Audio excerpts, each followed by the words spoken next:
Adrian N. Breitfelder, City Clerk, you are hereby directed to call a special session of the City Council to be held on Tuesday, March 26, 2024, at 6:30 p.m. in the Historic Federal Building for the purpose of adopting a resolution regarding the release of historic real estate filings and conducting public hearings on certain fiscal year 2025 department budgets. Thank you. Good evening and welcome to a special session of the Dubuque City Council for March 26, 2024. As a reminder to our participants, you can provide in-person input or virtual audio and written input during the sections of the agenda where public input is accepted. Input options during the live meeting include: in-person attendees may approach the podium when the mayor asks if there is any public input on the item they would like to speak to. Remote attendees can log in to GoToMeeting using the login links, phone numbers, and access code that appear on the broadcast and live stream and posted on the front page of the meeting agenda. This option includes audio input and written chat input. If you are participating via computer, indicate which item you would like to speak to in the chat function, or note that you would like to speak during the appropriate section. If you are participating via phone, indicate which item you would like to speak to during the appropriate section. All comments, whether in person or virtual, must be accompanied by a name and address. Additionally, written public input is accepted by contacting the City Council directly from the city's webpage at www.cityofdubuque.org/councilcontacts and through the City Clerk's office email at ctyclerk@cityofdubuque.org. Attendance for the session is as follows: Mayor Kavanaugh. Here. Council members Farber. Here. Jones. Here. Resnick. Here. Roussel. Here. Thank you. Sprank. Here. Wethel. Here. And City Manager Van Milligan. Here. Thank you. So we will move on to our consent item. At this time, anyone participating in the meeting in person who would like to discuss the consent item, please approach the podium when the mayor asks if there's any in-person input and state your name and address. For all remote attendees, please enter your name and address in the chat function or state your name and address over the phone when the mayor asks if there is any virtual input. If more than one participant would like to speak, then city staff will determine the speaking order of the participants. Thank you very much, Adrian. So I'll entertain a motion here first for this consent item, please. Mr. Mayor, Yes, Mr. Sprank. I motion that we receive and file and adopt the resolution. Second by Farber. Okay, we've got a motion by Sprank and a second by Farber. Do we have any public input on this consent item this evening? I see no one here. This is a consent item, Dubuque Racing Association request from lender to clean up items and remain listed in abstract title opinion. Okay, seeing no one here. Do we have anyone virtually? I'm going to do public first, so thank you very much, Clerk. And no written input. Okay, thank you very much. Krenna, did you have anything before we get to a question to present in general, or? No. Okay. The only, Crenna Bromwell, City Attorney's Office, the only thing I would mention is that Senior Counsel Barry Lindell and I have reviewed this. What this really does is clean up an abstract and make title opinion and the financing process easier related to the Dubuque Racing Association financing project. These documents are either exhausted, expired, satisfied, or we have taken them on. They've been superseded by other documents that will still remain on file for purpose of an abstract and a title opinion. This is just a title cleanup thing, so there's no conflict there. And Councilperson Farber, you are A-OK to vote. That was your question? Okay, excellent. All right, thank you, Krenna. So any other questions or discussion on this item? Seeing none. Okay, then Adrian, would you call the roll, please? Kavanaugh. Aye. Farber. Aye. Jones. Aye. Resnick. Roussel. Aye. Sprank. Aye. Wethel. Aye. That motion passes 7-0. So before we go to public hearings, I'd like to do a couple of things. So first off, I wanted to say a few things about last night's meeting because I think it got a little confusing at times. So I want to just mention it here. And then as a council, we need to have a discussion about our process for the rest of this budget process that we're going through. So if you recall, we did receive a memo from City Attorney Brumwell.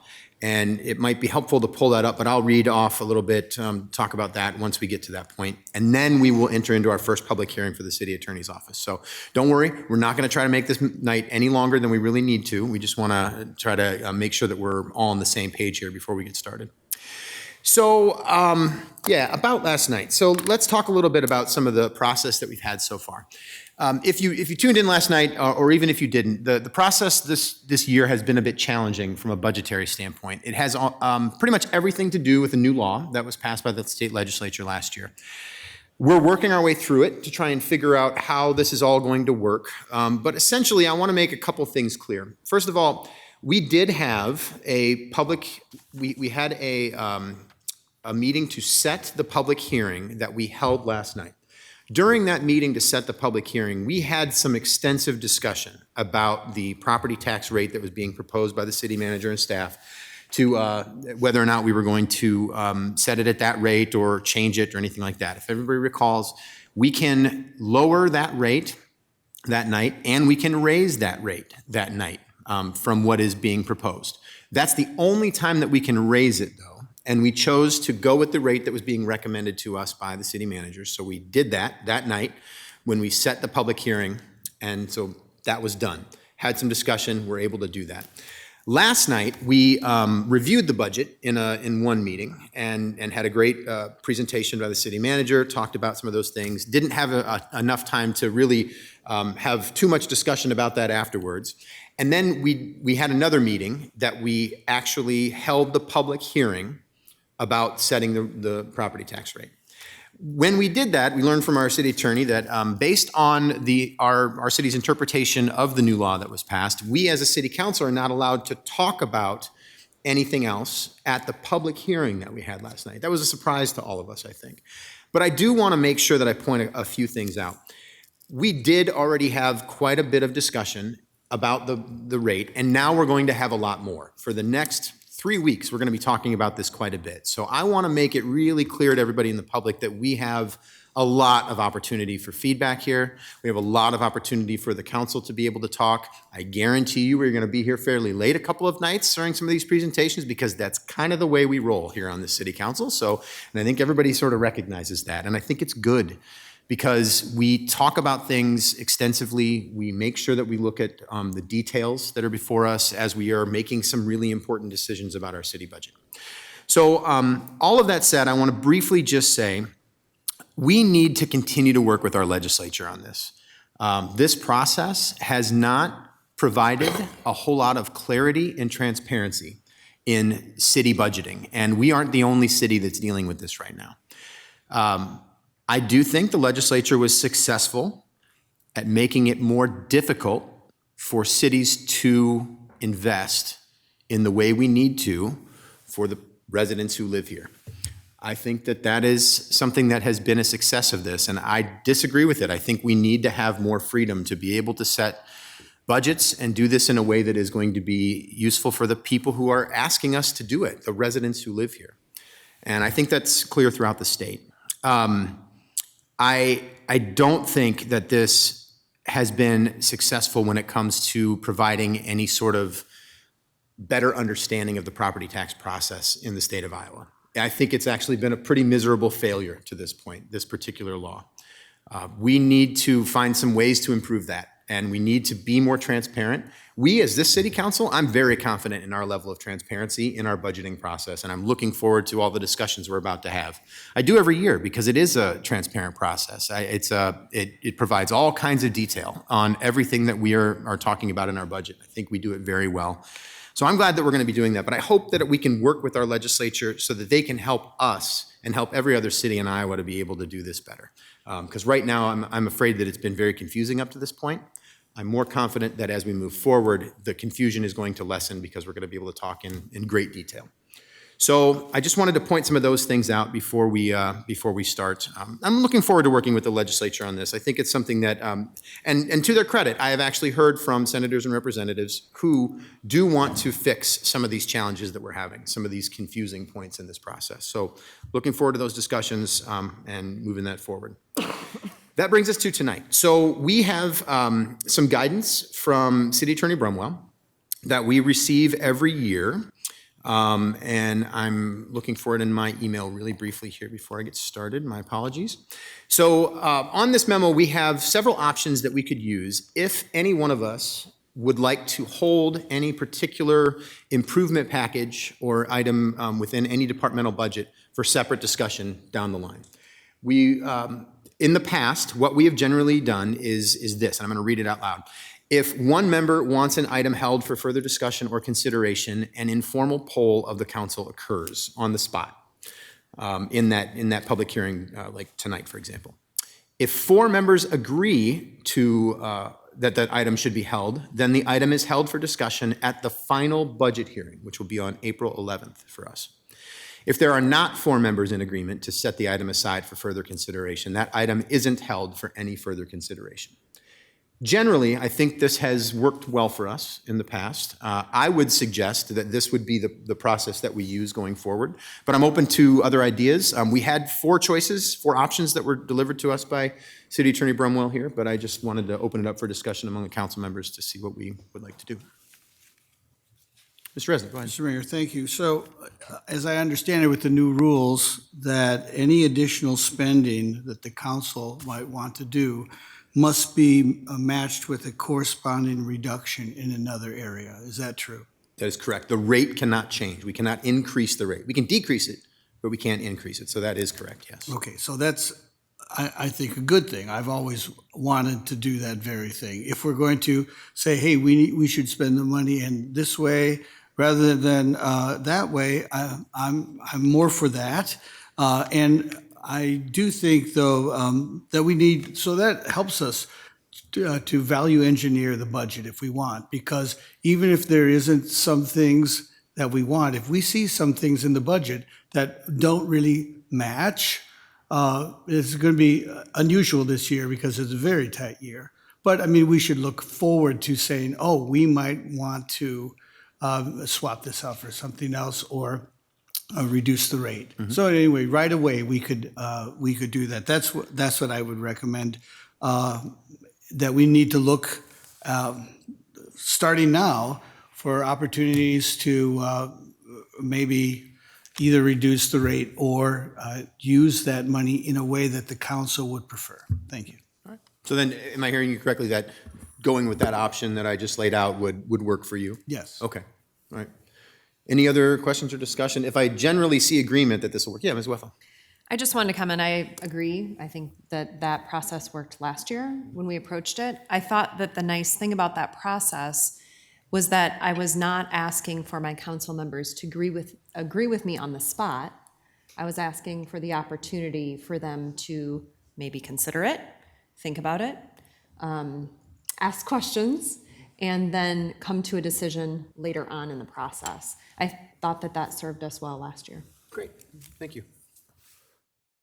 Ms. Roussel, I don't want to leave you out. Any comments or thoughts? Thank you. I was wondering if the member that decides to hold something, should that person be prepared with the matching cuts themselves for that final night of budget hearing? That's a good question. I guess what I would say is that if there is an item held for separate discussion that would cost more in the budget, then we're going to have to figure out how to pay for that.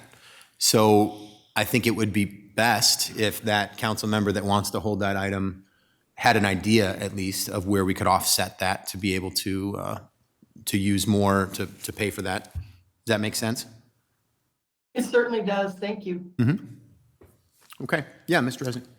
A quick thing. I just don't want to be surprised on that last night that all of a sudden we're suggesting this rather than this. It would be great if we knew about not only things that we'd like to, perhaps improvement packages that we would like to approve, but things that we might want to swap out for that or just reduce in general. It's just the last night thing where we're, and then I'd love to get city staff recommend, what their ideas about that would be. I mean, just to give us some, well, this is an essential part of this council priority, and that if we drop that, we're really in trouble in these other areas. So in order for staff to get some kind of idea about, what they would, how they would react to these council switches, I don't want to be surprised on the last night, though, and I don't know how to avoid that unless you do, as Ms. Roussel mentioned, by identifying early some of the possibilities of swapping out. You know, if I recall correctly, I think last year, one of the things that we added to this was actually at the end of every night. And I know we get some long nights here, and I know that that happens, and it's challenging on us, but at the same time, your point is well made, and I think if we had just a moment where I could ask if there's anything else that we want to talk about in the evening. So for instance, let's go through tonight, somebody suggests a change, and then maybe tomorrow night, you have more to say about that change, you know, to be able to, this is where I think we could offset that kind of thing. Maybe at least give some time at the end of every single evening of these public hearings to present more information on whatever we've decided to hold to. So it's in advance a little bit, might help staff prepare a little bit.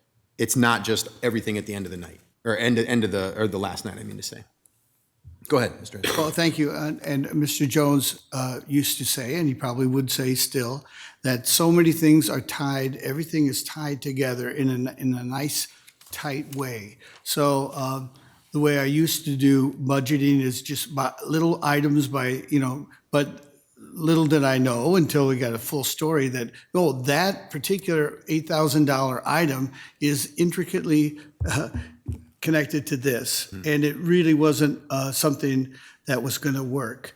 And so that's something to be thought about. And I would love to hear staff's, the way they thought about the entirety of it. So before we actually do the final vote, thank you, Mr. Mayor.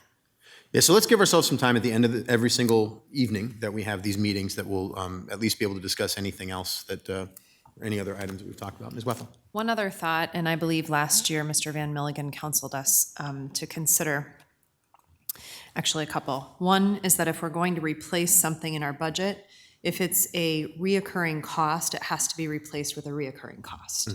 So just, I recall that being an important piece. The other is that at the end, if I'm choosing to recommend eliminating something out of the budget, I don't want a staff member to have to come up and say, I'm more important. No, I'm more important. I don't think that's fair to them to put them on the spot. I think we need to be conscious of that as well. Yeah, thank you for that. Mike, would you have anything to add to this discussion? Oh, I think that was all. We're good? Okay. Okay.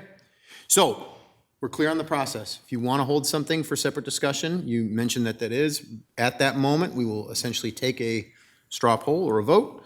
And if 4 of us decide and agree to hold that for separate discussion, it will be held till the final night on April 11th. But then at the end of every single night, I'm just going to check in and see if there's anything else we need to talk about with any of those other items that have been held. Okay, all right. If we need adjustments to that process, we can make them. There's enough flexibility in this that we can kind of make some changes on the fly within reason, I would say. Okay, so with that, we will move on to public hearings in a second here, and I'll let Adrian announce that. But just to lay out the process for everybody as we go through it, I know staff knows this well, but just making sure people know this from the public. So for instance, tonight we have 6 different public hearings that we will have, so with 6 different departments. Every single department that goes will hear a presentation. And then after that presentation, I'm going to ask for any public input. After that public input, we'll bring it back to the table for discussion and questions. All right, great. Well, Adrian, I'll turn it over to you for our first one, please. Our first hearing tonight is the City Attorney's Office Fiscal Year 2025 presentation.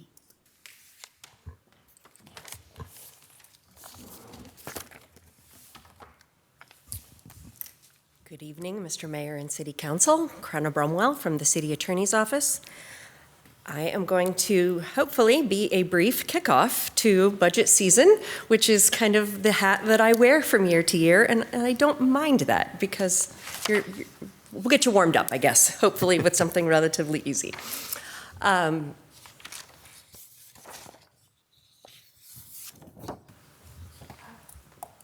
Maybe. There we go. All right, so we will start with our mission statement. I'm not going to read you this whole slide, but what I'm going to tell you is we provide legal counsel. And the very short, brief, condensed way to say that is our official duty is to help everyone else do their official duties and to do them in a way that are legally compliant and within the rubrics and frameworks of the law, policies, and procedures that we work within, which, as you know, have many, many layers, whether that is at the federal or state level or with other partners. Our office, we're a small office. We did manage to get an updated photo not too terrible long ago. So besides myself, I have a few of my staff members here this evening. Senior Counsel Barry Lindahl is here. Assistant City Attorney Jason Lehman is unfortunately home. We're hoping he doesn't have to be a pirate, but he had a little bit of a tussle with his Anya dog and has scratched his iris and is very light sensitive, so we said please stay home, rest, relax, and heal. So he's not with us tonight, but he's here in spirit. Shantae Weston, our civil rights specialist, is here this evening as well, along with Jenny Messerich, our paralegal. Joni Meetinger, our legal administrative assistant, is on parental leave. Welcomed a lovely little baby boy at the beginning of February. But in her absence, we have the infamous Meryl Crawford with us this evening.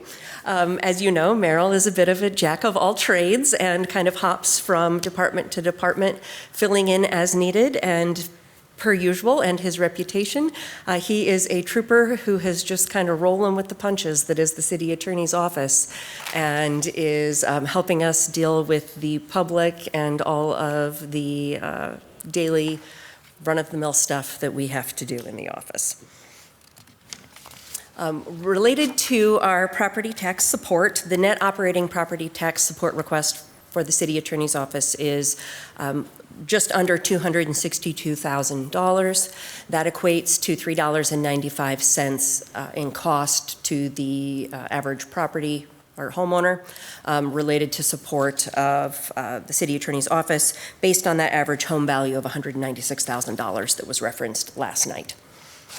Related to creating an equitable community of choice, our budget includes funding for continuing education, not only for those of us who are licensed as attorneys, but also for the civil rights specialist. One thing I don't know if I've shared previously, but with regards to continuing legal education, we have certain mandates every year that we complete for continuing legal education.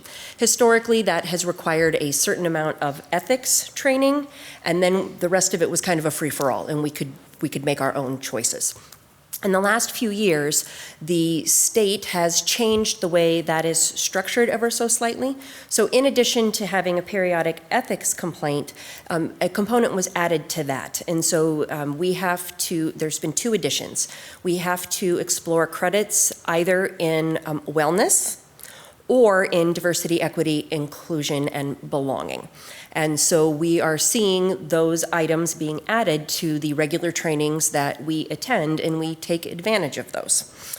The other piece that is included in our budget is the administrative law judge funds, which relate to the filing of civil rights complaints with the Equity and Human Rights Commission for issuing opinions on investigative recommendations that Ms. Weston does, and in the event we had to go to public hearing for proceeding with that hearing with an outside administrative law judge in conjunction with the Equity and Human Rights Commission.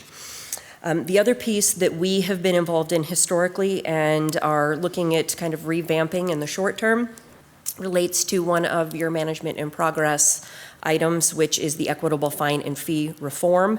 And in fact, Leisure Services, the police department, and the city attorney's office have a meeting scheduled on Monday to talk about the juvenile diversion piece related to equity and the juvenile programming in the city. Fiscal year 24 highlights, ongoing projects, and future initiatives. It's been busy. It's never not busy, but it seems like it's been very, very busy. Some of the highlights of which you will be aware of because many of these items have come before you once, multiple times, and will continue to again. The tax increment financing districts, property acquisitions, petition properties. So for example, if we need to rehab or dispose or sell one of them, you'll see that. Pre-annexation agreements, internal training, informative pieces. The 911 agreement, you all know that was rather complicated and time consuming, and it's quite a revamp, right? Significant changes. One thing that we do touch on periodically, and I think some of you are aware, we are regularly contacted during the legislative session, not only by our representatives, but representatives from the League of Cities and other attorneys and staff, and we talk about proposed legislation and what that might mean for the city of Dubuque as an organization. And in some cases, we are sought out to provide feedback on how it could be better or more effective, or in some cases have the impact reduced in a way because we interpret it as having a negative impact on the organization. So at any given point in time, at this time of year, I'm carrying around usually 5 or 6 proposed bills in my, to be read when there's a free moment so that I can provide comments and feedback, whether that's to staff or folks in Des Moines. The other piece I wanted to mention is that we are tasked a lot, or asked is probably the better term, to sit on interview panels for hiring within the organization. Over the course of the last year, we have participated as a staff in interview panels related to positions in the water department, positions in the engineering department, the police department, and the IT division of the city of Dubuque. So when you think about that, when one of us commits, we are committing to a significant amount of time to help participate in finding the right person for the right spot at that given moment in time. I wanted to touch on Section 8 appeal hearings and decisions. Assistant City Attorney Jason Lehman handles those. He has handled over 10 hearings during the last fiscal year, for which he sits in on the hearing and then issues a written decision and his findings of fact post-hearing. For internal trainings, we have, over the course of the last year, done board and commission training, municipal infraction training for new employees who need that skill set. We have done some social media work with staff, First Amendment auditors, and how to handle First Amendment auditors should they be on city property, and then also records requests. As we are seeing more and more of those come in, we are working with staff to navigate those so that we can be as efficient as possible in responding. Prior year accomplishments, you will see a number of different things up here, whether those are contracts, development agreements, ongoing meetings and work on things. And I have a slide coming up related to the ordinances and resolutions related to some of these things I'm going to touch on. We have had a civil service appeal in the past year, as well as a prohibited practice complaint hearing. Those are things that don't happen regularly, but are on our radar screen in the event that they do present themselves. They just both happened to over the course of the last year. This is Barry's bread and butter right here when we talk about development agreements. You can see the list of the 2023 development agreements and some that are currently pending. At any given moment in time, there are many more that are somewhere in process, maybe starting or being inquired about, or the discussion maybe hasn't gotten to the point where we're actually working on an agreement, but we're talking about the pieces and the foundations for an agreement. So he always has his hand, kind of in the mix on all of those things. This is what I mentioned just a second ago related to ordinance and resolutions that come before the City Council. These run the gamut. They could be things related to traffic enforcement. They could be changes to the way boards and commissions are structured. It could be fees or licenses within the city code. Or, for example, the resolutions authorizing staff to do X, Y, or Z. Over the course of the last year, this is a rough estimate, but we were able to clearly show that we had reviewed 60 different ordinances and resolutions. Those are things that we've actually saved in our files, and I will full on admit that I'm not always the best at doing that, so periodically I will review a resolution, redline it, email it to someone, and I never save it. So we probably could do a little better job of tracking that, but 60 is what we were able to track when we actually searched our our saved stuff. Liability claims, we talk about these every year, and I mention every year that these are not always things that are entirely within our control, right? This is based on a 3-year average, so you'll see the 22 and 23 actual in our estimate for 24. Again, we use an average for that. When I say that they're not entirely within our control, some things are. And I would like to just give a shout out to Tony Breitbach and Don March, who run our safety program. And it's becoming quite robust, and we're meeting regularly to talk about safety practices and trainings and things of that nature, with the idea being that that impacts the bottom line here. Because if we have, because for example, some of the claims that we see are related to driving. And we have a whole host of city staff members that drive.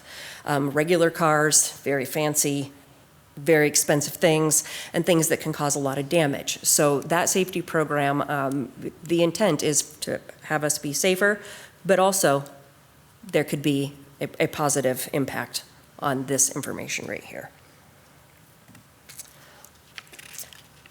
Court is handled by Assistant City Attorney Jason Lehman. Just to give you an example, you see a criminal side and a civil side. Criminal violations primarily relate to moving violations under the traffic code.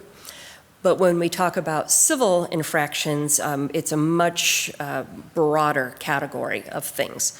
So this could be things related to the police department, social host, alcohol violations, substance violations, the health department, and then animal control. So that could be things related to nuisances, restaurants, pets.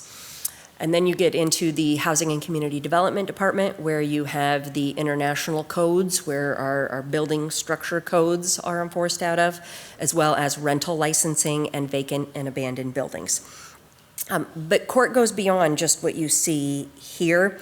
There are additional hearings that are very nuanced under the state code that we participate in when the situation arises. Think threatened animals or disposition of animals that might be neglected or endangered.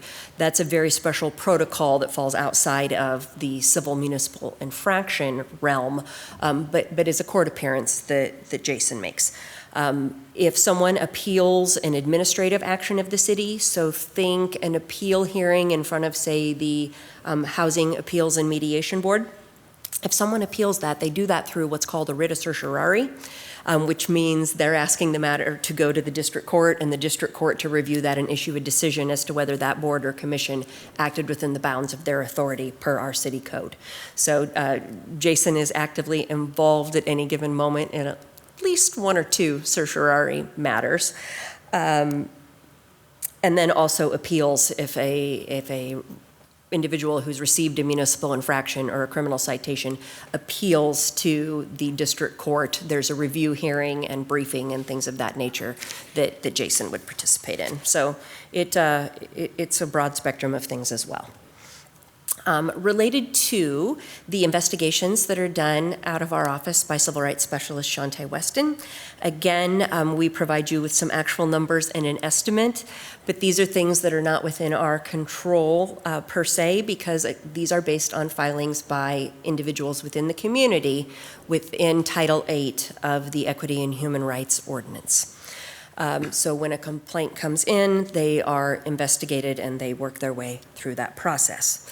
One thing related to this that we are in process with is updating brochures and education pieces and putting together an updated outreach campaign, with the idea that we would be educating residents of the community about what their rights are in the areas of housing and employment and credit and education and public accommodation, so people are aware and they recognize if they have been treated or not been treated in a way that was within the bounds of the law.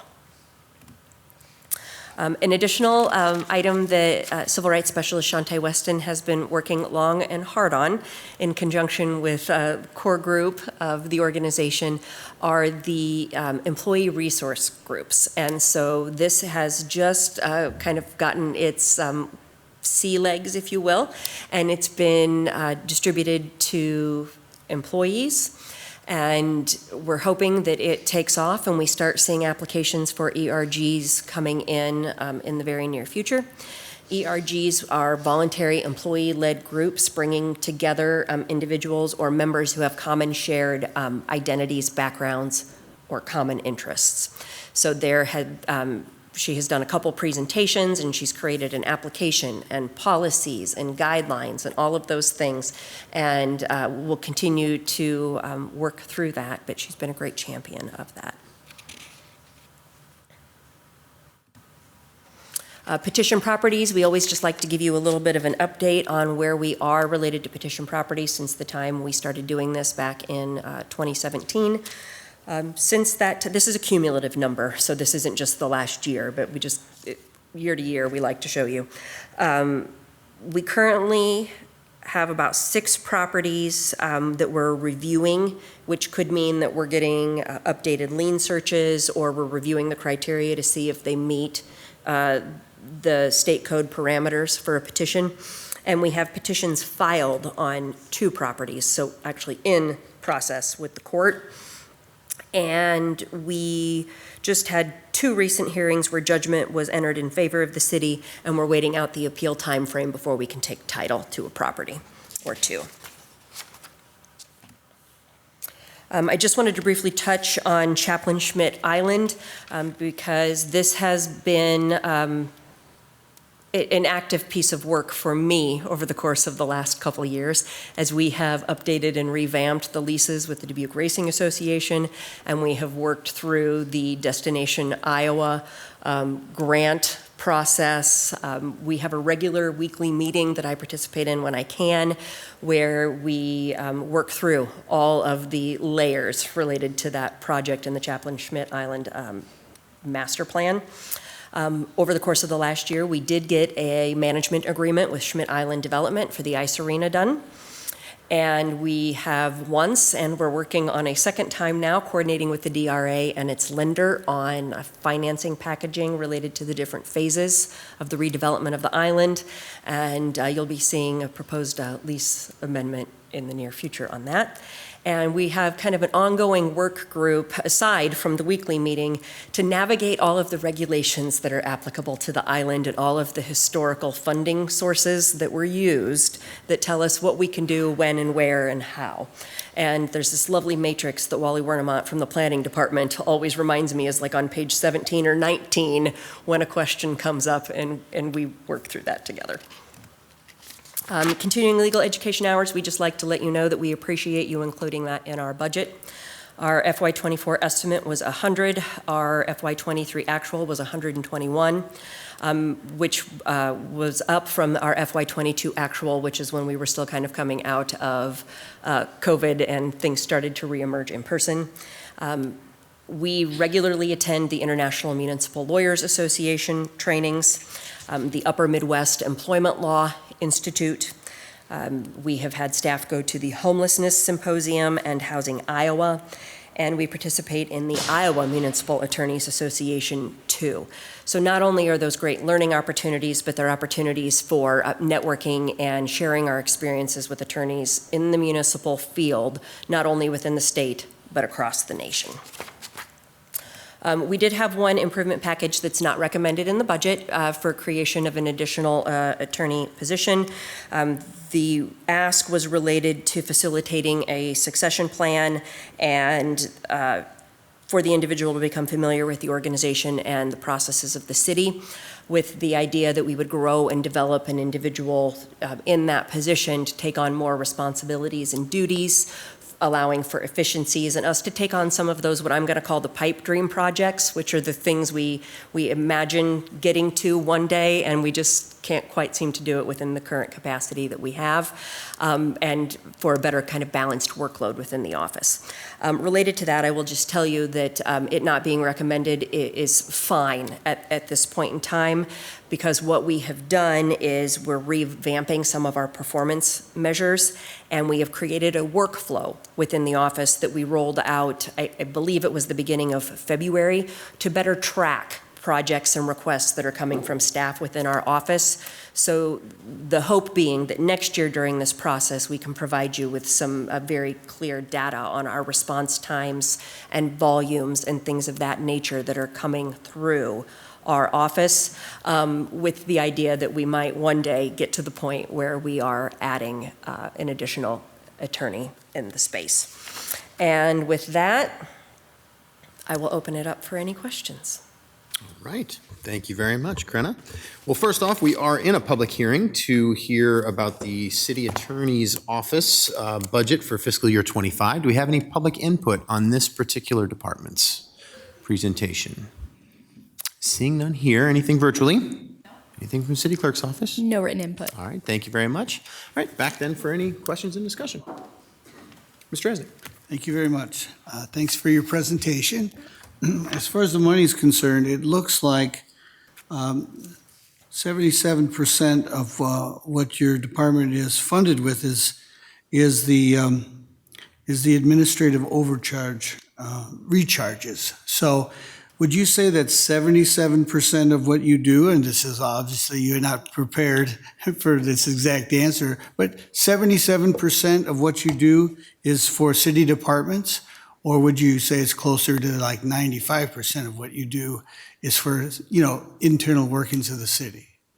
Well, I'll start by saying that I'm bad at math, and that's why I went to law school. Okay. We are a department that is administrative. We're an administrative internal-facing department. While we do work with the public, much of that work is initiated by other individuals and departments within the organization. So, for example, the work we do at court, that all stems from the work of other departments, right? As to how those numbers are in there, that probably goes a little bit beyond what I am capable of speaking to. So I will yield that to Ms. Larson. Jennifer Larson, Chief Financial Officer.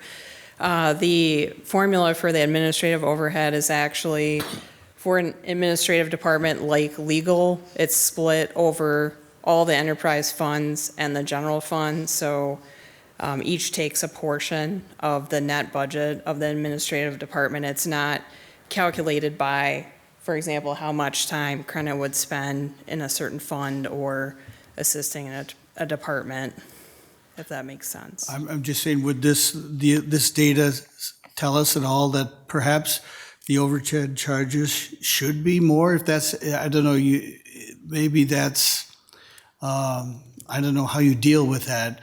But I mean, it's interesting that the property tax support has been going down over these last years. So the recharges have been more efficient at covering more of the work.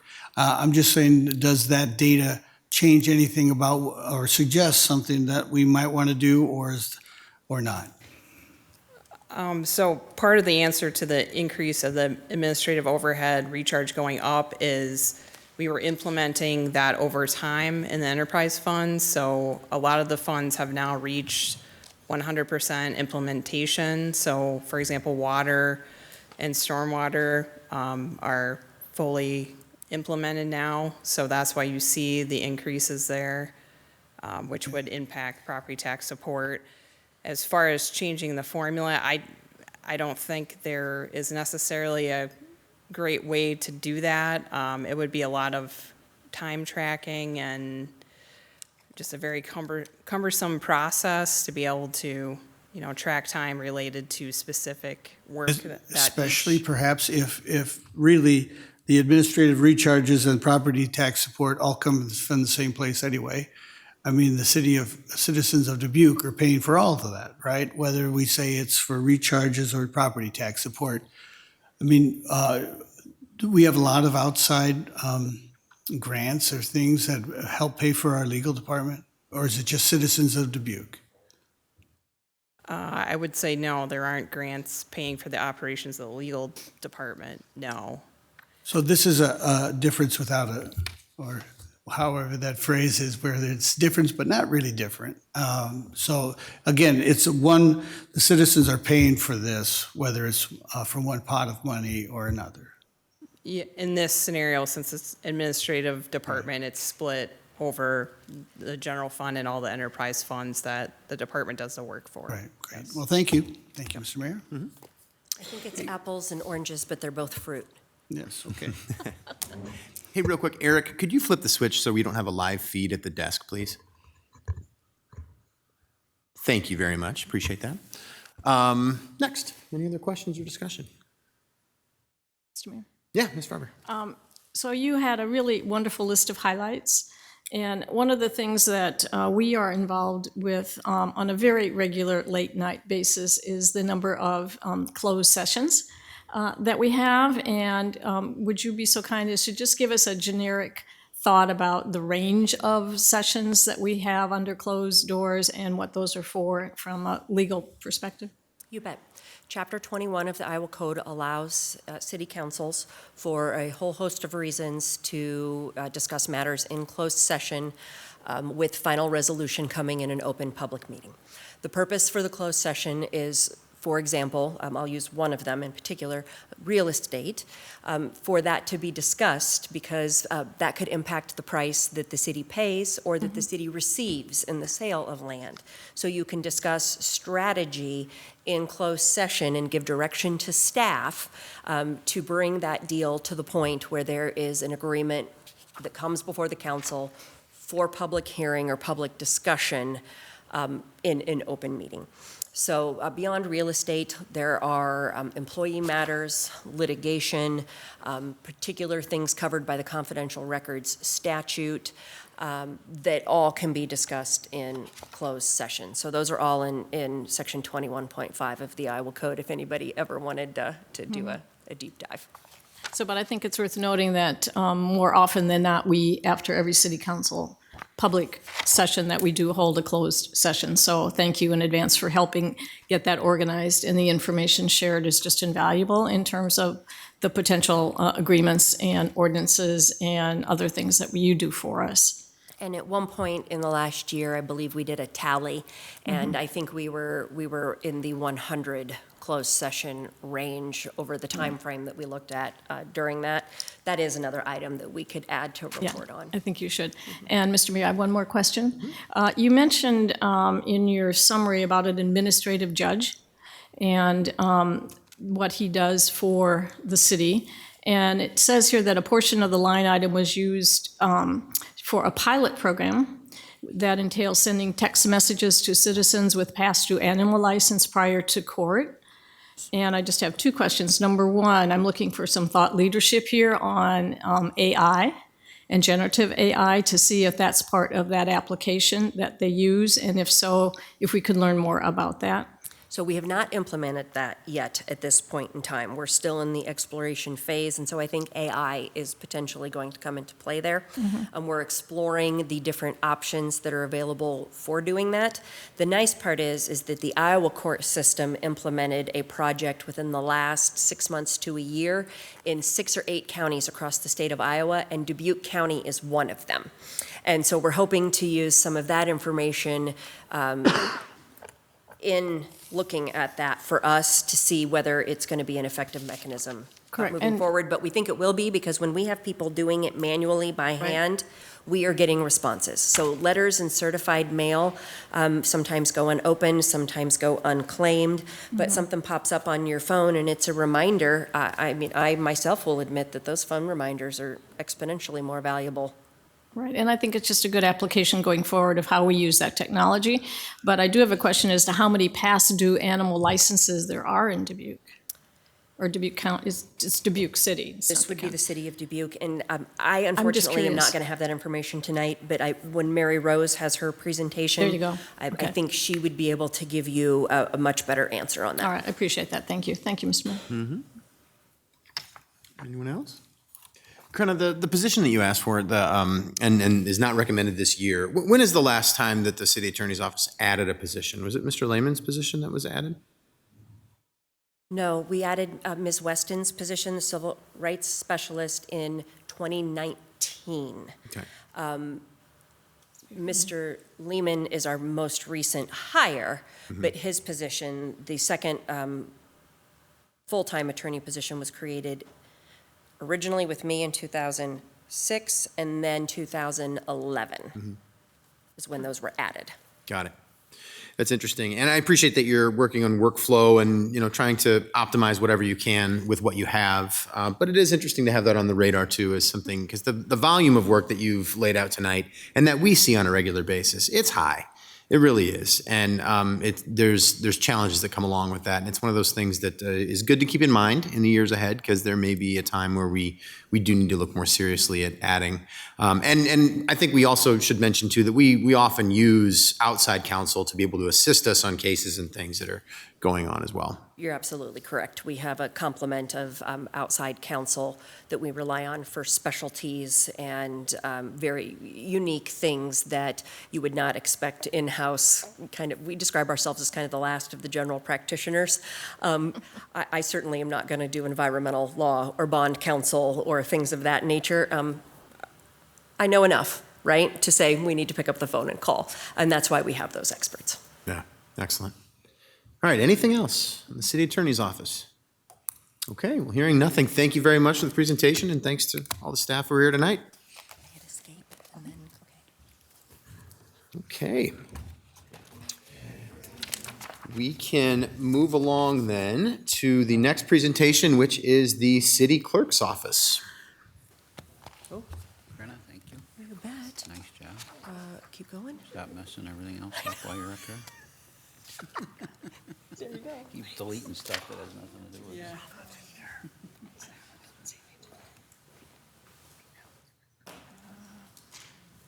Sorry, this is my first one.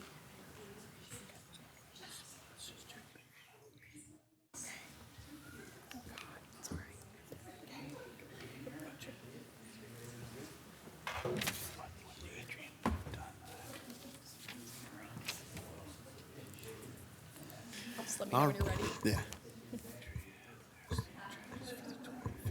All right, Adrian, we are ready for you. Well, thank you. Good evening, Mayor and City Council. Adrian Breitfelder, City Clerk, and I will be taking you through the City Clerk's Office Fiscal Year 2025 budget presentation this evening.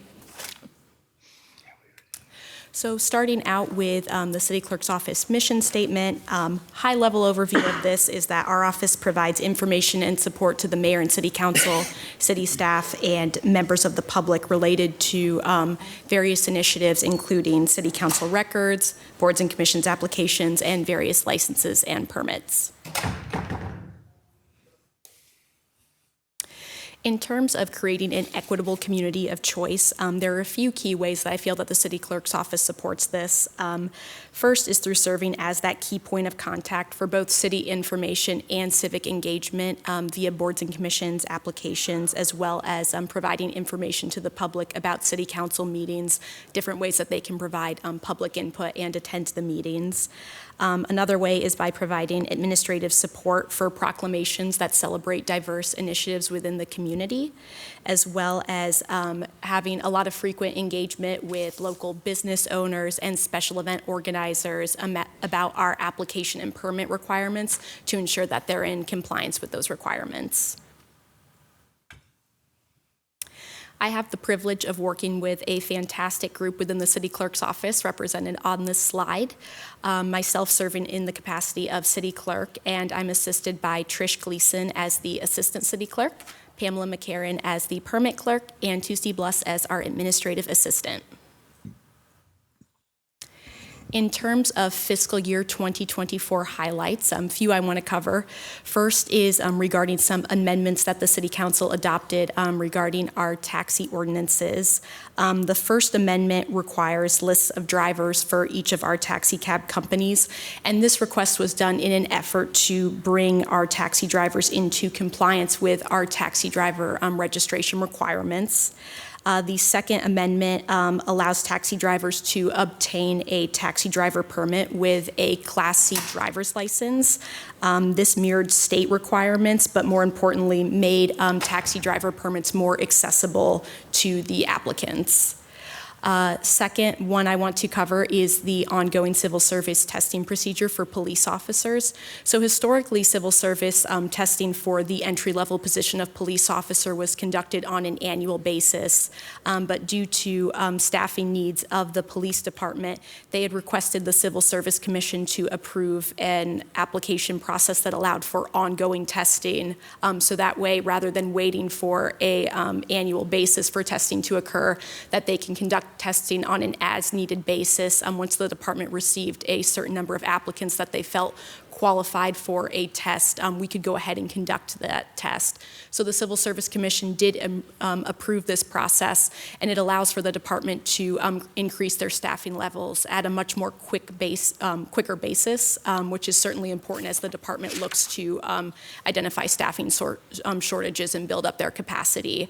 And in terms of our office, we provide an extensive amount of administrative support when it comes to civil service testing, not only gathering together the commission to ensure that they approve the testing dates. We're also coordinating with the testing agencies to make sure that there are an adequate number of booklets ordered for the tests, coordinating with the Civil Service Commission to ensure there is a commissioner available to proctor the exam, and our permit clerk, Pamela McCarran, is actually certified to score the exams as well, which further speeds along the process. So there's quite a bit of administrative support that we provide, and by having an ongoing testing procedure, that means we're providing that support on a much more frequent basis in collaboration with the Human Resources Department and the Police Department, in hopes that it helps the Police Department achieve its goal of staffing capacity. And then the final highlight for the fiscal year 2024 I'll cover is just the city clerk's office remodel. So those who have visited City Hall in the past year might notice a little bit of a difference in our office. We did have the construction of a wall along with plexiglass and a door with a keypad. The main feature of this remodel is to enhance staff safety, but it also brought us into a more uniform look with the other first floor offices of City Hall, and so having that more consistent look throughout the first floor. In terms of future initiatives for the department, the main one that I'll highlight is our agenda and meeting management system request for proposal, or RFP. So just to provide a little bit of background for members of the public who might not be familiar, the city of Dubuque utilizes an online agenda platform to digitally manage city council agendas. The platform that we have used since 2011 has been Novus Agenda, but that platform is planned to be sunset by October of 2025. So the city clerk's office issued an agenda and meeting management RFP in February in order to identify a replacement platform. And I'm happy to share a very recent update along that process of the RFP. So we did receive 5 submissions to our RFP request. The RFP selection committee used a set of criteria to evaluate those proposals. We narrowed it down to the top 3. Those top 3 are being invited for software demos, which will occur in the first 2 weeks of April. The goal is to use the evaluations from those demos to identify the top recommended platform, and then work in collaboration with other key city departments, such as the Information Technology Department, City Attorney's Office, to negotiate a contract and agreement and make sure everything is in compliance regarding a potential setup for that system, and to present that recommendation to the City Council in June. Our second initiative is regarding some inventory and organization of historic City Council documents. The City Clerk's office is the records keeper for all City Council documents. And as you can imagine, with Dubuque being the oldest city in Iowa, we do have quite an extensive collection of documents that we maintain. And so our goal is to really have a more robust system in understanding where those documents are located and being able to more quickly identify those documents. And I think it's important to emphasize as part of this that this not only has a benefit to us as a department, but to other city departments as well, since oftentimes other city departments rely on those historical documents. I can share that just in this past week, we did have someone from the engineering department request a few resolutions from the 1960s and supporting documents to help clarify some details about some specific parcels. So by us having a more reorganized and robust inventory, it provides a key benefit not only to our staff, but to other city departments as well. And then the third initiative I'll highlight is that we do have an intention to transition all of the city clerk's office licenses and permit applications online. Currently, we offer our special event application online, but all of the other various licenses and permits that we offer are only conducted via a paper application. And so recognizing that it is a customer expectation to conduct business electronically, we've identified an opportunity to transition all of our other licenses and permits to an online platform. So we're certainly looking forward to that.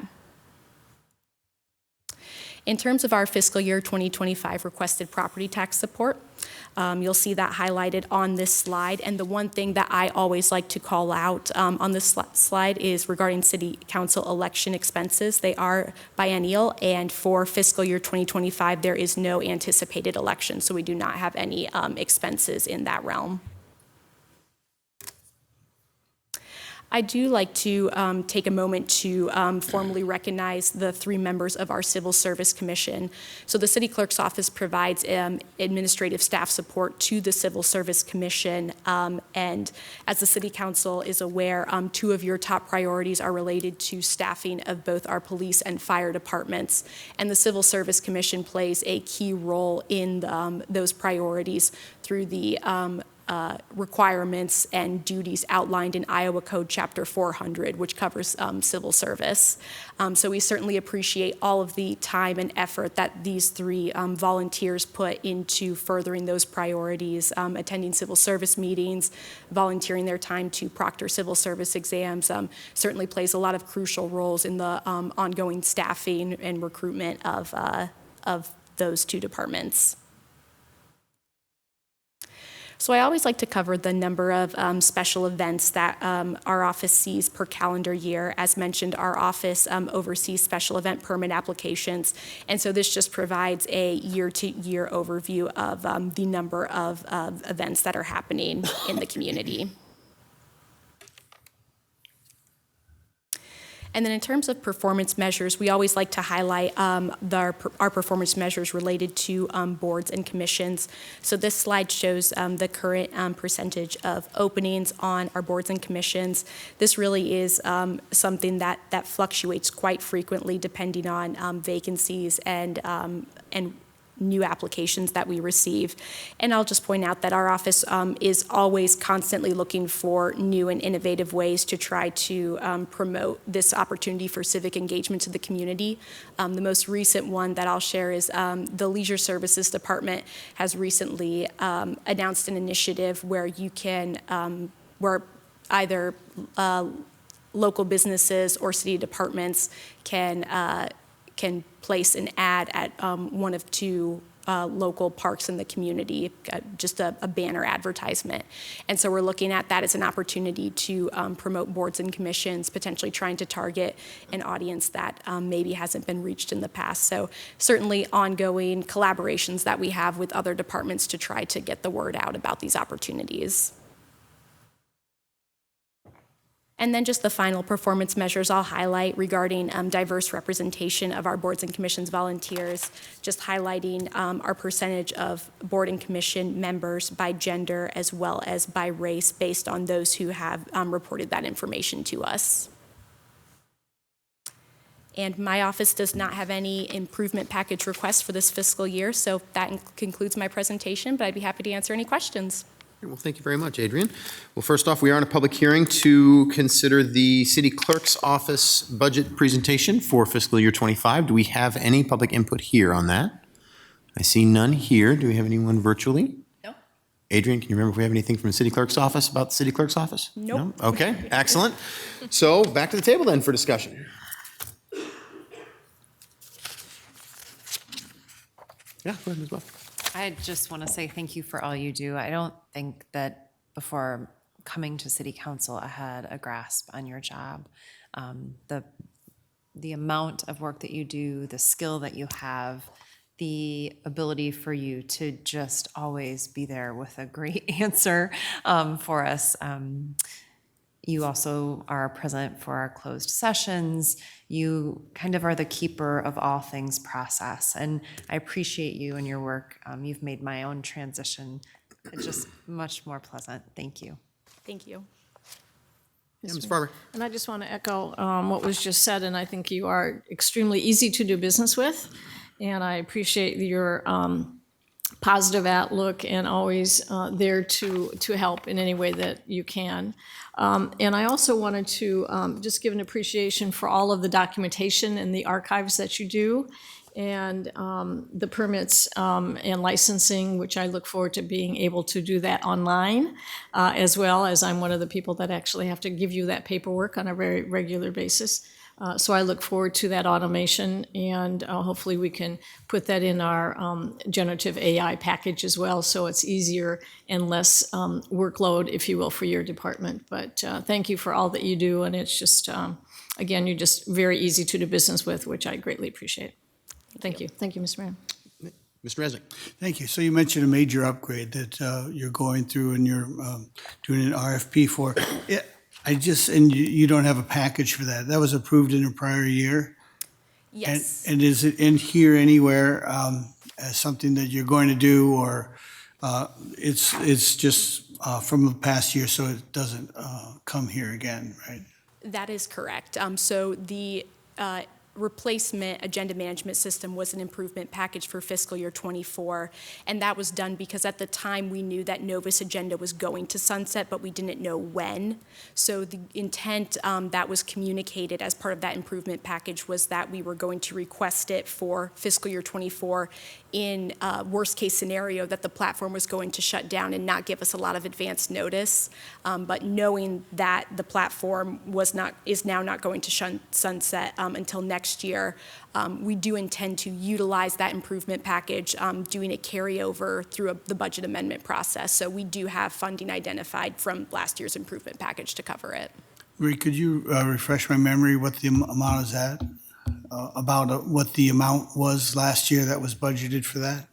Yes, my recollection was, because it was broken down to both recurring and non-recurring expenses, simply because whenever you transition to a new platform, you do have those one-time implementation costs. So my recollection was that it was $11,000 in recurring expenses and $9,000 in non-recurring expenses. And I will also add that we do have, I want to say it's around $5,000 currently budgeted for Novus Agenda, and so those funds would also be dedicated on a recurring basis as well. Great. Thank you very much. Thank you.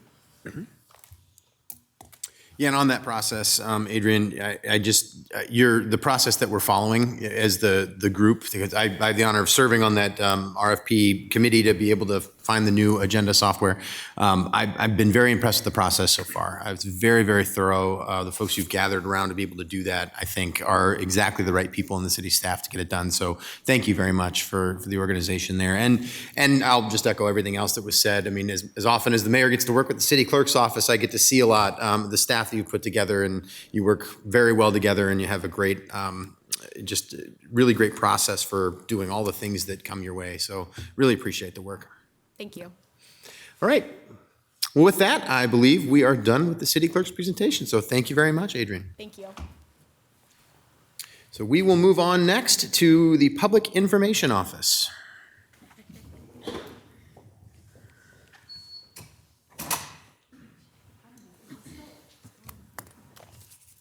Excuse me.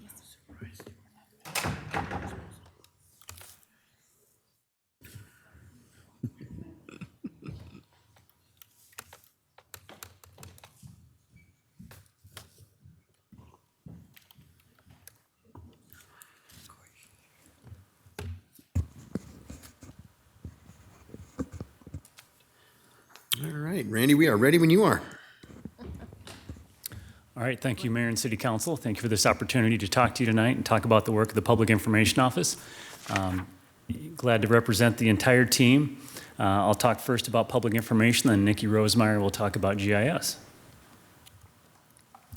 First of all, of course, our mission statement is to increase awareness and understanding of city services and programs and facilitate increased transparency of Dubuque City government to promote resident and stakeholder trust and satisfaction. And again, I want to make clear, I'm just here to represent this whole team. There's a lot of great work, and every one of these people on the screen that you see has played a major role. A number of them here tonight. Communications specialist Jesse Gavin is here. Multimedia specialist Felicia Carner, and of course Eric Muller, you always know, is in the media control room as usual.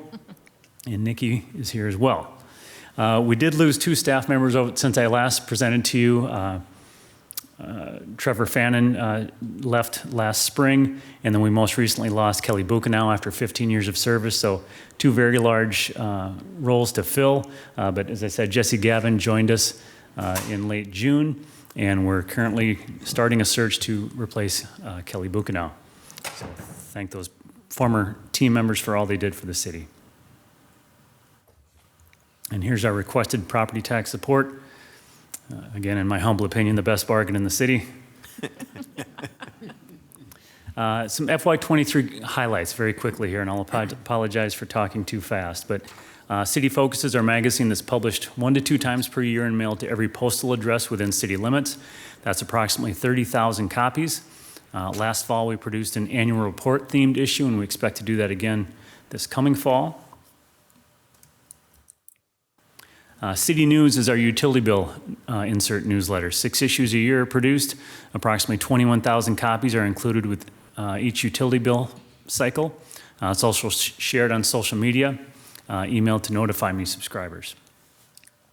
And I realized when I showed the staff slide before, I did not mention Kristen Hill. She could not be here, but you're going to see a lot of her work. And Kristen and Felicia and Jesse helped a lot with this presentation. So, every once in a while, we get to be involved with some really cool, fun events, and the Comiskey Park Project Celebration was one of them. We assisted with project-related outreach and updates while it was under construction, and coordinated the project celebration with Leisure Services when it was completed. There were miles of smiles at Comiskey that day, and I know all of you would agree with that. It was a great event. I also touched on this in last year's presentation, but just a reminder that we coordinated the seasonal employment recruitment marketing campaign for Leisure Services last spring and helped achieve that critical goal of recruiting enough staff to open both pools and offer some great summer programming last summer. Our annual budget, or not our annual budget, but our budget includes funds to replace the more than 250 city light pole banners in the downtown area in the Port of Dubuque every 5 years. Over 20 different designs were developed and installed last summer. You see the sampling of them here. I spoke about this at last year's budget presentation as well, but I'll just mention that PIO staff worked closely with Jake Jansen in Public Works to inform residents about the Tipper Cart program and provided collateral material for Public Works staff to use in the field. Following the retirement of the airport's part-time marketing staff, we worked with the airport to combine the funding for that position with funding for a vacant part-time PIO position to create the capacity in our office to absorb the airport's marketing and communications responsibilities. So since late last summer, our office has undertaken such projects as hosting news conferences for airline and route editions, promoting the airport's services on social media, and coordinating all the airport's advertising efforts. We're also managing the terminal monitor system at the terminal, developing informational and wayfinding messages for guests, also working with the Office of Equity and Human Rights. We were able to translate many of these messages into languages other than English at the terminal. Not so much a highlight, but a fact of what we do. In October of 2022, we coordinated the public notification and education efforts related to PFAS, or forever chemicals. And then just some ongoing support to city departments, kind of transitioning away from FY23 highlights. You can see here some examples of work we've done for the police department and fire department, graphics and promotional flyers for their events. Art in the River and other support of the Arts and Cultural Affairs Office. Dollars and Cents is one of those utility bill inserts that we work on. That's one of the annual ones that we do. Supporting the Volunteer Dubuque efforts through the Office of Community Impact. And again, more for Public Works. And this slide is actually all Public Works or the Dubuque Metropolitan Area Solid Waste Agency, different things we've done for them over the last year. Again, examples from what we've done for sustainability, police, again, Volunteer Dubuque, housing, city manager's office, health services, again, sustainability. So we really work with every single department. We're another one of those internal service departments, kind of an in-house agency to help our other departments. Related to B Branch, Kristen Hill continues to support the B Branch watershed flood mitigation projects and stormwater education and outreach efforts as needed. I wanted to take some time to really focus on the work we do for leisure services because we commit a lot of staff time to promoting their programs. You know, they touch so many people in our community, and it's really an important effort. So we design and publish 3 online Let's Go activity guides per year. And those range from, I think, 40 or 45 pages to 60 pages per issue. The Public Information Office sends out emails to the Let's Go Recreation Notify Me subscribers. We create all the social media graphics and post promoting recreation programs, adult athletics, Miracle League of Dubuque, after school sports, Flora and Sutton pools, and other services. And we're proud to say that almost all the imagery we use, with the exception of just a few stock art or stock photos, but almost everything we use is captured by our team at events around the community. So thankful to Felicia and Eric for getting out and getting those shots and video. Additional things, you know, Comiskey Park, I mentioned that before, just a wide variety of activities that they offer, making sure residents are aware of all that's going on. And then specifically the Parks Division, we were involved in their community engagement efforts to name those 3 new parks and to plan those 3 new parks. And creating the actual survey or assisting with the survey that was used for that, the online survey. And Leisure Services added a new position last year, the Parks and Recreation Business Development Manager. So we've been helping her a lot with her different efforts, particularly related to the marina, creating branded signage at the marina and convenience store, promoting marina employment opportunities, marketing those seasonal and transient boat slips, promoting their events, and creating print ads for magazines and more.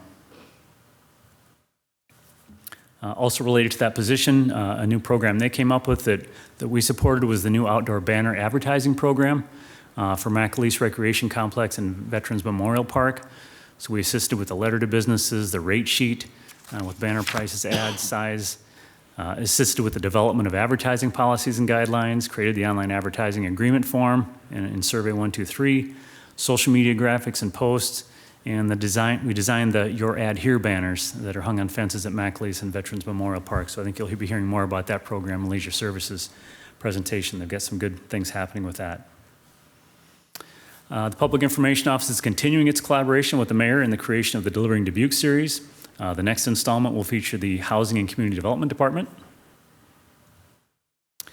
Mayor Kavanaugh posed the idea of creating an episode that emphasized the structure of city government while demonstrating its importance to our community. So in collaboration with the mayor, this episode was created to feature a comprehensive look at city services and departments and how local government brings value to the lives of every Dubuque resident. This episode performed really well. We received several positive comments, including accolades from members of the Iowa League of Cities. And if you look on the slide, you can see it had over 14,000 impressions, over 6,000 views, and over 400 reactions. So it was a very engaging video for us.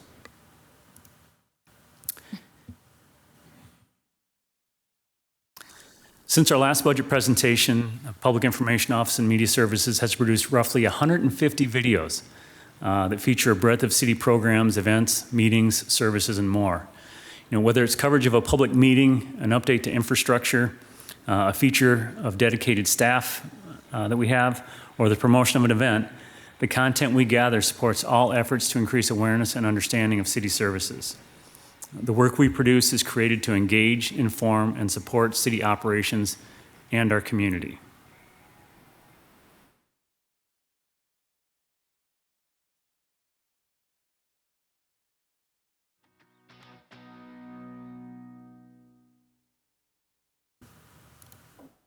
Sorry.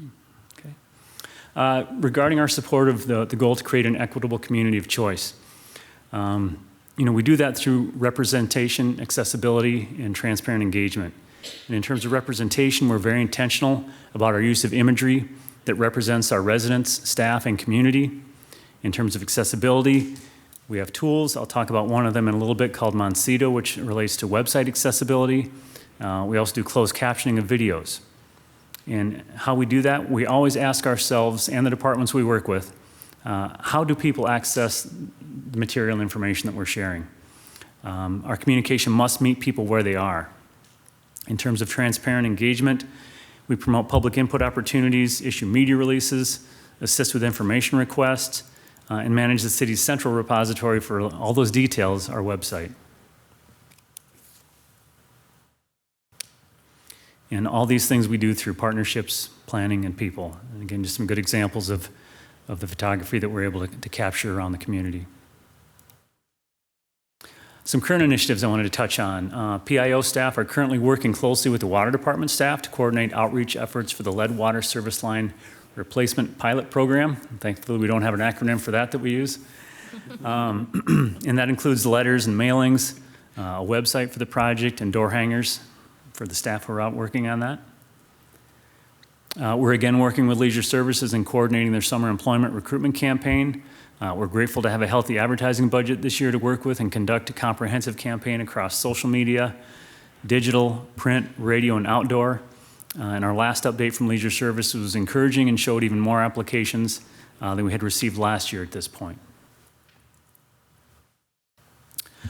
In media services, public access channel management and PEG equipment fund review. The city assumed management in December of 23 of our Dubuque's local public access channel. Since that time, there have been 33 programs and 21 hours of programming submitted.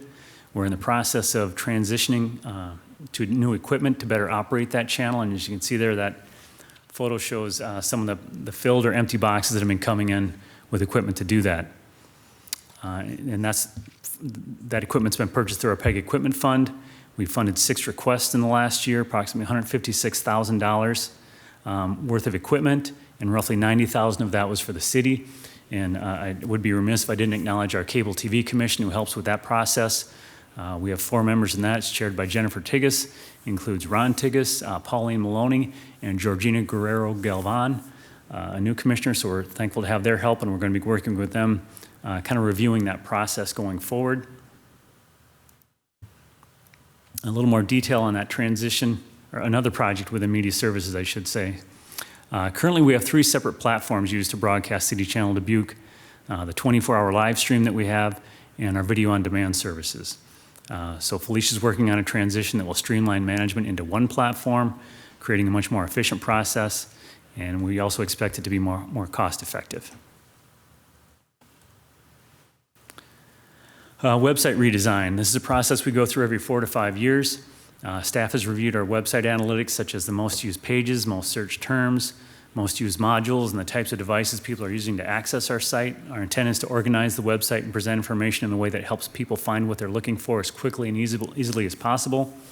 Efforts are also made to improve the website's search results by working with city departments and divisions to remove old documents, bids, RFPs, those kinds of things that no longer need to be on the site that are slowing down searches. Here's the website accessibility tool I mentioned before. It's called Moncito. And as you can see on the screen, there's a dashboard.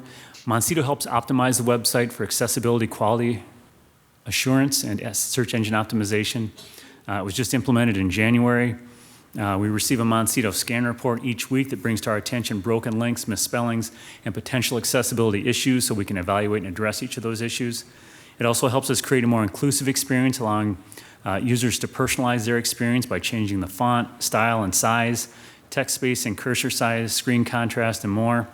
As I said, this was just implemented in January, so we're continuing to learn more about the capabilities it has, and we have ongoing training scheduled with our account rep. Future initiatives, the ongoing lead water service line replacement pilot program outreach, move DBQ to park DBQ, that transition and launch, the branching out Dubuque tree planting program, and we're also involved with a number of other staff and departments in selecting a new citizen response management system. We have no recommended improvement packages. A couple that we'd requested were a standardized online form solution and an AI-based website chat solution.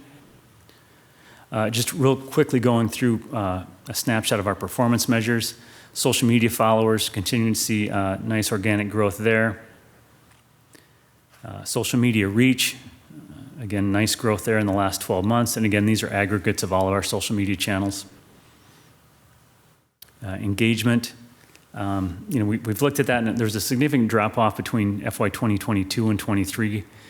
We think that may have been related to COVID. There's lots of things that could have been affected different traffic or different engagement with our posts. Our YouTube video views, consistent with last year. And our website homepage views are up. Expect that to continue to go up probably. Optimization work continues to go well. And I always like to include this slide just so you kind of see the most frequently visited pages on our site. You can see that in the left-hand column, and the top search terms of the last calendar year on the right. Every year, a lot of those are the same. Sometimes the order switches around a little bit, but usually about the same. And that concludes my presentation. I'll be happy to answer questions at the end. Next, I'm glad to have Nikki Rosemeyer, our GIS coordinator and analyst, talk about GIS.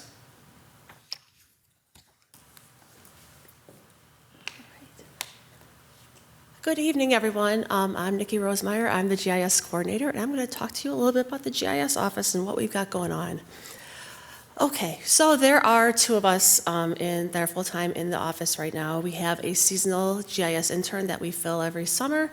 It has some great candidates this year, and so just kind of got to finish up that process, and we'll have somebody hopefully in place in May or June for that. But yeah, I've been here for 18 very short years, and Jake has been in his position for 1, but he's been with the city a little bit longer because he was in transit before he came into my office.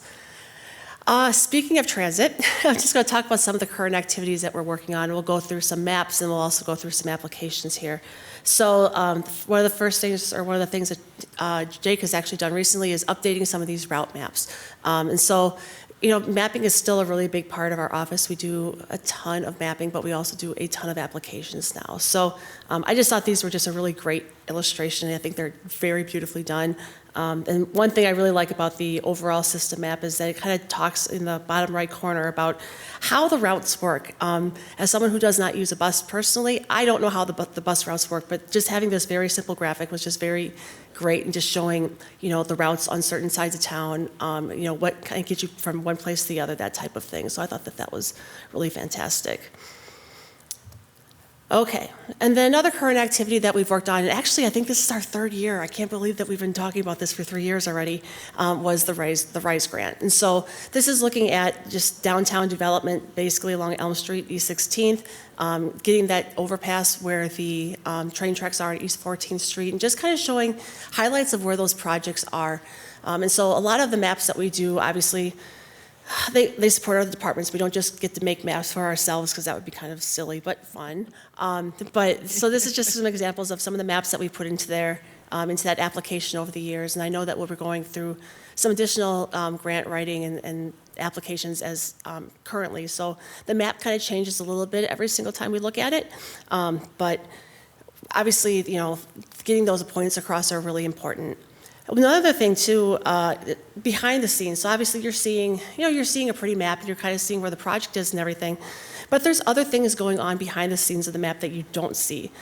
Things like demographics, areas that we want to serve, like age, income, employment, those types of things. And so, those are analytics that we're looking at with the data in GIS, and not actually putting on a map, because the maps get kind of busy really quickly.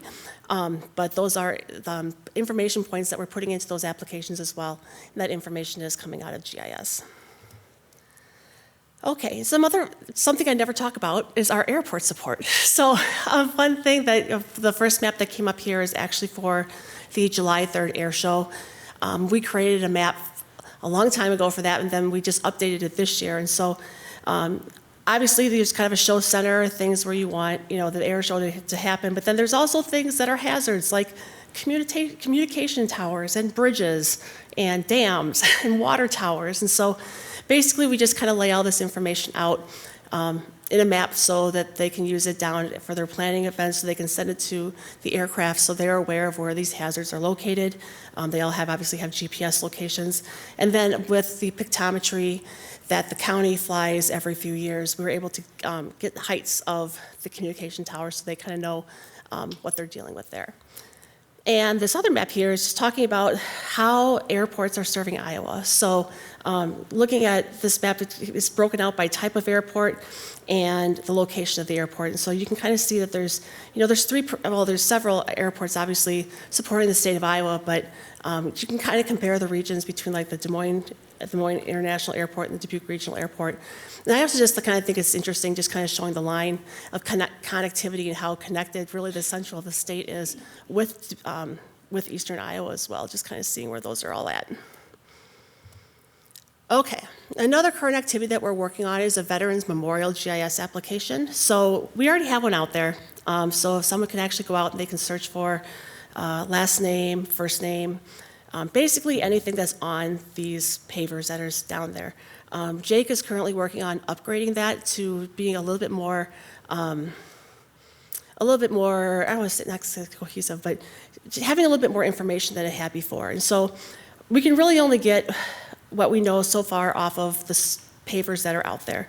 But we've expanded our database so that it's not only searchable by name, you can also search it by rank, division, branch, war conflict, tour length time, decorations, that type of thing. And so there's going to be a little bit more, kind of, I don't want to say analysis mapping here, but, it might be kind of nice to say, hey, where are all the Purple Heart winners, or where are, all the folks that were in the Navy or something like that. And so we're going through working on that.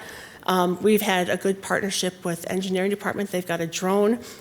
He goes out and he flies the area twice a year when they put in the pavers, the new pavers. And so we have imagery of the new pavers that we can then include along with these as well. So like I said, it's kind of a project in process, but super cool, and I can't wait to see how it turns out.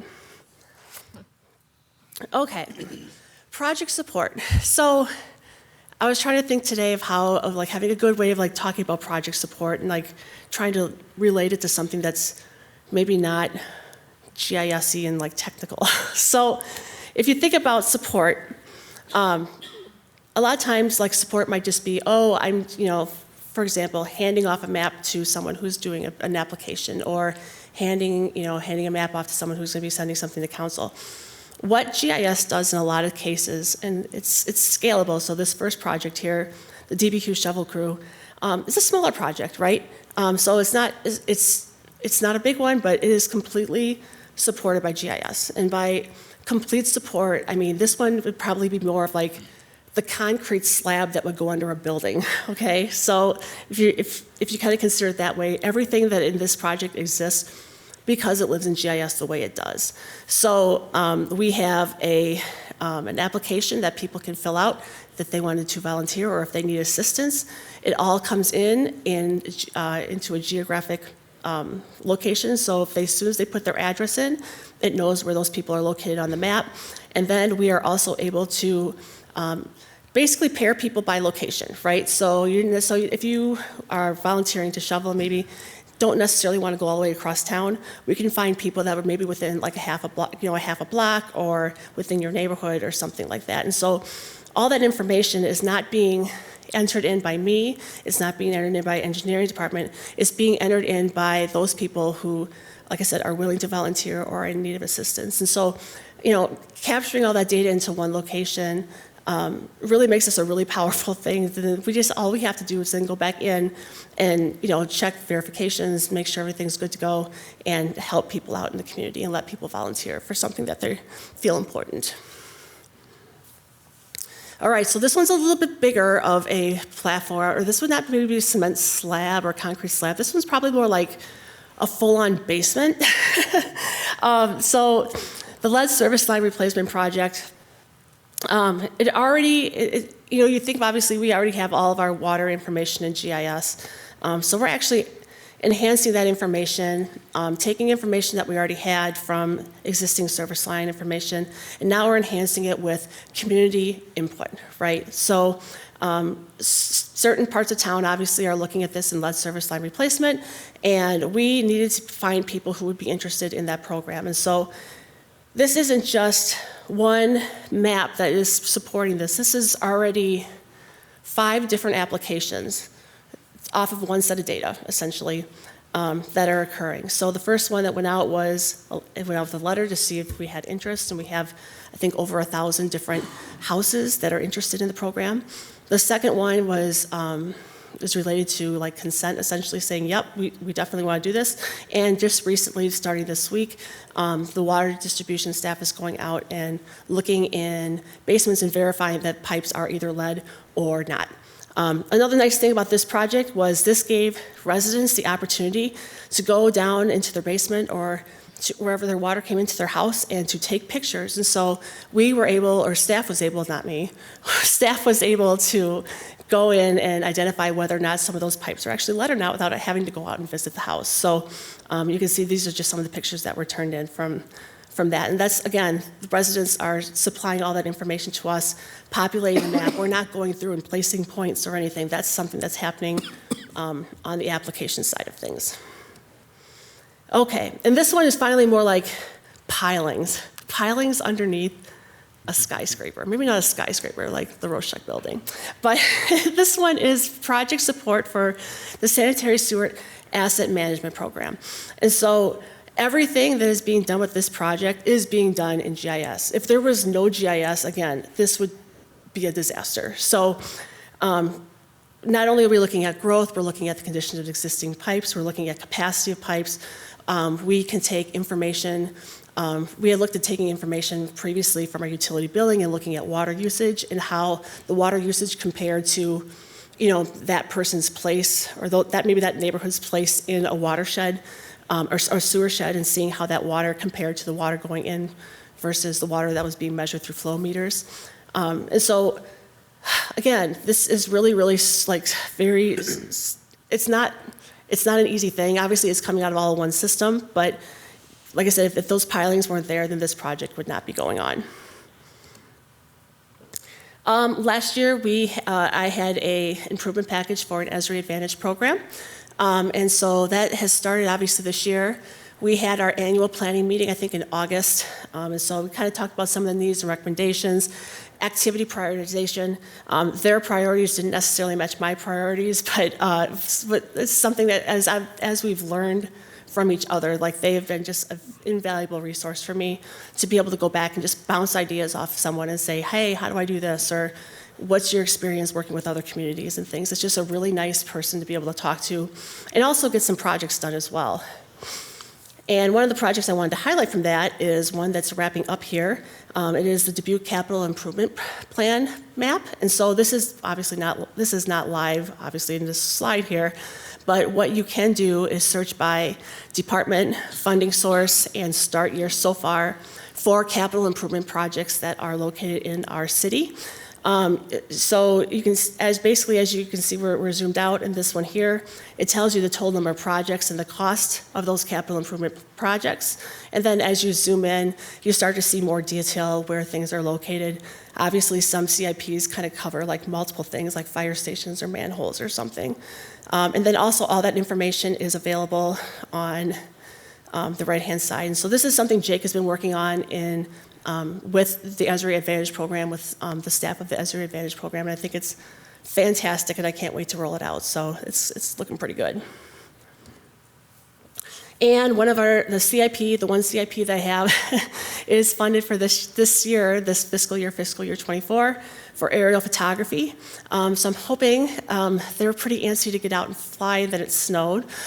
So that happens, I think, every single year that we do this. But yeah, so we're going to have a spring flight this year. Hopefully, I mean, it could be as early as tomorrow, but it can definitely be next week. And we definitely want to get that done before all of the leaves start springing on trees. And I'm starting to see them on bushes and flowering crab apples and stuff. So I'm in a slight panic, but they know what they're doing. It'll be all right. Future initiatives, there's a lot. I mean, this is just a list. I mean, like a very small list of things that are happening. And I could say this is my future initiatives list like right now, and I can go into my office tomorrow and it'll be something completely different. One thing that I've learned as working in this organization is regardless of like staffing or money or anything else, nothing slows down. Like as an organization, we do not slow our roll in any way, shape, or form, which is really exciting to work with, but at the same time, it can be a little bit frustrating when you don't have the capacity to take care of things. So improvement packages, I had none recommended this year.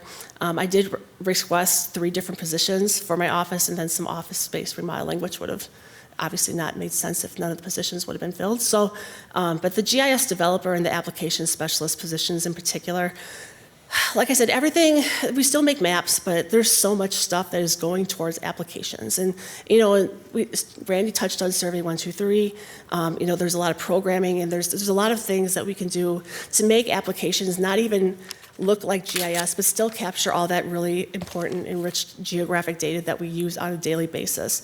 And so I really, really, really need to have someone who's like basically kind of between me and a GIS application specialist to kind of handle all of those.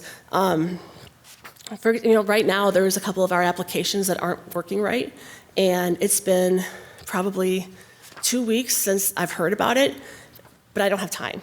I mean, it's unfortunately it's like, well, you kind of found a workaround. You can work with this for now, but I don't have time to work on it. Other applications and things, I mean, it's been months, and I don't like to admit that. I don't like to be the bottleneck of things, but I am. And so when things come into the office, it's like, what is my priority today, And so unfortunately, some of those projects fall by the wayside just because they're not a priority for that day or for that week. And so unfortunately, weeks turn into months, and I don't forget about them. I know everything I need to get done, but it's just one of those things where I just don't have time to do it. And so, yeah, those are kind of some of the challenges. Like I said, the increased GIS needs through our organization. Everybody uses it in some way, shape, or form, so everybody needs it. There's a getting it done versus getting it done correctly. I feel like I am kind of a little bit of a perfectionist, and so I don't necessarily always like just getting it done and sending something out the door. I think there's a lot of ways that we could do things better, just with a little bit more project planning and not telling me that something needs to be done like a week before they need it kind of thing. But those are, again, everybody's busy, and so I understand that those things happen. All right, so I'm just going to touch on a few performance measures. The address point one, obviously, talking again, we added a ton of address points. I mentioned last year that we were going through and cleaning them up and making sure that they are accurate so we could import them into our Tyler ERP system. And so Jake did that all last year. He cleaned up a ton of addresses, and we added a whole bunch. We found some that were sneaking around that we didn't know that they were out there, that type of thing. And it still gets updated every single day, but just kind of an interesting breakdown of what we have in the system. And most of those undeveloped addresses that we have are new subdivisions going in, so like the Fox Hills Apartments, some in South Point, the Switch Homes development, that type of thing. And then just applications. I know I talked about having some more applications and forward-facing applications. And these are just 2 examples of basically looking in like where you would be eligible for certain things. So one's a home buyer's incentive area. The other is the branching out Dubuque. But again, talking about going back to that lead service line, people don't necessarily even realize that they're using a GIS application when they're filling out a form telling me about the water pipe in their basement. And so that's kind of the nice thing about GIS, again, like don't have to freak people out by saying, what's GIS? It can just be a really simple application that people use, and they have no idea that they're really using it. So, all right, that's all I have to say with my part tonight. Okay. Well, thank you, Nikki and Randy, for that presentation. We are in a public hearing to discuss the Public Information Office Fiscal Year 25 budget. Do we have any public input for this presentation? Seeing none here, anyone virtually? Nope. City Clerk's office? Nope. All right, thank you very much. Back to the table then for any discussion. Ms. Farber? Yeah, thank you. First off to Randy about being the best bargain in the city. Thank you for your capabilities there, and I just wanted to give you kudos for all the creative, that you've done for both social media, for graphics, for all the newsletters. It's just been just wonderful to see, and it's really eye candy, I think, for everybody in the city to appreciate those. You did have an improvement package request to integrate AI into the chat solution in the website. And I was wondering if the Moncito website, does it offer these kind of services and applications, or is this something additional? That was something completely separate and additional. Okay.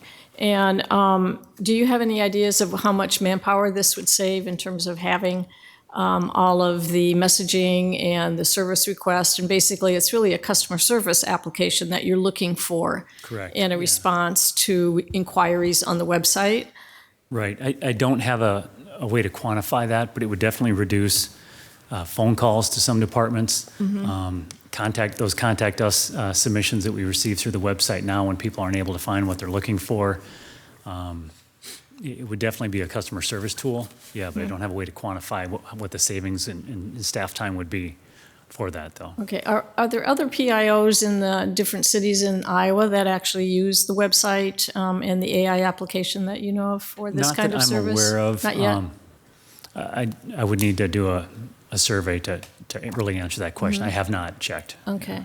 So this is kind of food for thought, and as we develop our policy going forward, this is a major application for customer service and to save manpower and to reassure 24/7 that we can be answering and replying to customer requests. So thank you for that. And then I did have a question for GIS, and I'm not sure if this is for you, Nikki, or for Mike. Remember last year, I think it was last year, during your presentation, we had a conversation about the fact that you were supporting many of the engineering projects, okay, and that you felt very similar to what you're saying today, that you were stretched. Right. And didn't have the capability, but you were still being a team member and supporting. Right. And then Mike had given us information that maybe some of the funding for some of that staffing, maybe even consulting staffing, would come from some of the engineering projects or some of the grants. Anything in the works this year that would also accommodate your need for additional staff? We had talked about it about a couple weeks ago about the supplementing of that with the projects and everything. So it's kind of, it would be in a very like infant stages if we did decide to go that way. But yeah, it would be easy to track the things that I work on. So would you be able to hire consultants to help you, or would you be able to do it? Would we have to hire a full-time position? Yeah, Remember, that was the conversation we had. Yeah. And so the hiring the consultant at this point is a better idea than having me do it. There's a couple of projects that we're working on right now where I think there was maybe a little bit of questions like, can we do this in-house? It's like, we have the know-how, but we do not have the time. So definitely, hiring the consultants to do those things. And then there's other things where, it's hard to monetize just because things happen so quickly. Sure. And so it's like, well, with the lead service line project, it's like, we probably could have hired a consultant for that, but what would have happened? I don't know. I don't know exactly what happened with it. So. Okay. Yeah. So, but when we take a look at the capital, the CapEx that we're doing and some of the major projects, is there any part of those engineering projects that include a GIS support? Very rarely. Very rarely. Okay. Unless it's a project that's happening specifically in GIS, like the sanitary sewer asset management plan, that very rarely do they include something. All right. Well, thank you very much. Yeah, thank you, Ms. Mayor. Other questions, discussion? Okay. First of all, I hope we all recognize how important it is, how unique it is to have a public information office as good as you are. This is not a common thing for a city to have. I mean, you guys are amazing. You're really, really good at what you do. Yeah, and I mean everybody, Randy, including you, but you really are. I mean, this is, and I hear it frequently because, we do a lot of work with other cities in the state and other places, but there are definitely people throughout the state of Iowa that recognize the work that you're doing. And I know that I recognize the work that you're doing, and I think we all do up here. It's just, the quality of what you put out to be able to communicate with the public is just, it's so good. So thank you for doing it. Thank you. Thank you for your support. Yeah, it really, it's hard to measure just how important that is. As to the support, there's going to be a theme for this entire budget season. And this is one of those places, and we've already seen a little bit of it, but this is going to be it here too. When we saw the number of non-recommended or not recommended improvement packages, it's painful at times to see that. And Nikki in particular, I do remember the conversation we had last year, and I remember talking about the importance of GIS because it is really important. I mean, it's involved in so many of the projects that we're doing, and I can totally understand what you're saying about the speed at which we do some of these projects. The lead service line replacement one is the example you used. I think it's a perfect one. It's a new project. Tons of money just came out of the flood wall, from the federal government to be able to do something really important, and we need to access that now and do it. And it's hard to just pick up and go because you already have a lot of things going on. I did have a question about your positions that you asked for GIS. Are these the same ones that you asked for last year? I think last year I did not ask the GIS developer position last year. That one became abundantly clear that was necessary this year. Sure. So, but yeah, just having the GIS application specialist, and I believe the data analyst I did ask for last year. Got it. Okay. Yeah, I was just curious about that because, and we are going to have access to certain things. I mean, the AI questions, which also a theme I'm understanding already, or we're going to be getting from Ms. Farber, and it's an appropriate one. How we can use technology to be able to, as Chief Jensen always says, a force multiplier for any one of us in the department. How we can actually pull that off to use technology in ways that are going to be useful to supplement the work that you do. I think we'll continually want to look in that direction and see what we can do because it will be a way to do things with less, hopefully. Less funding is what I mean to say. But I also think, I do hear you, and it is a really challenging year to have these discussions because there are certain positions that I think it would be great to be able to fund specifically because of the fact that they supplement so much more of the work that's going on in the rest of the city organization. That's going to be really tough as we go through this process to talk about. I understand why they're not recommended this year, and I don't like it, but what are we going to do kind of in that situation? So I appreciate you continuing to find creative ways to keep doing what needs to get done, and appreciate the work that you're doing. It is really good work from the GS department, the Public Information Office, all the way around. It really is good work, and we really do appreciate it. And looking forward to maybe years down the road here soon, hopefully, where we can do some more of these things that you're asking for. But but thank you for everything that you do. Okay, seeing no other comments from us, I think that is the end of the Public Information Office presentation, so thank you very much. We will next move on to the Human Resources presentation. I think the ROI pretty amazing. Yeah. Yeah, it really does. It's all the questions, a good one. It's interesting.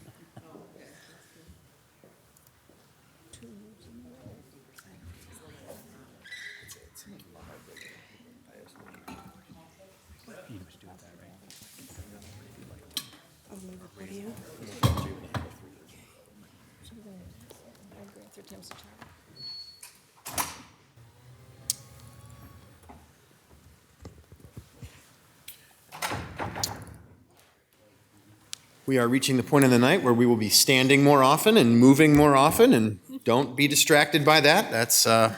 We are all human beings still.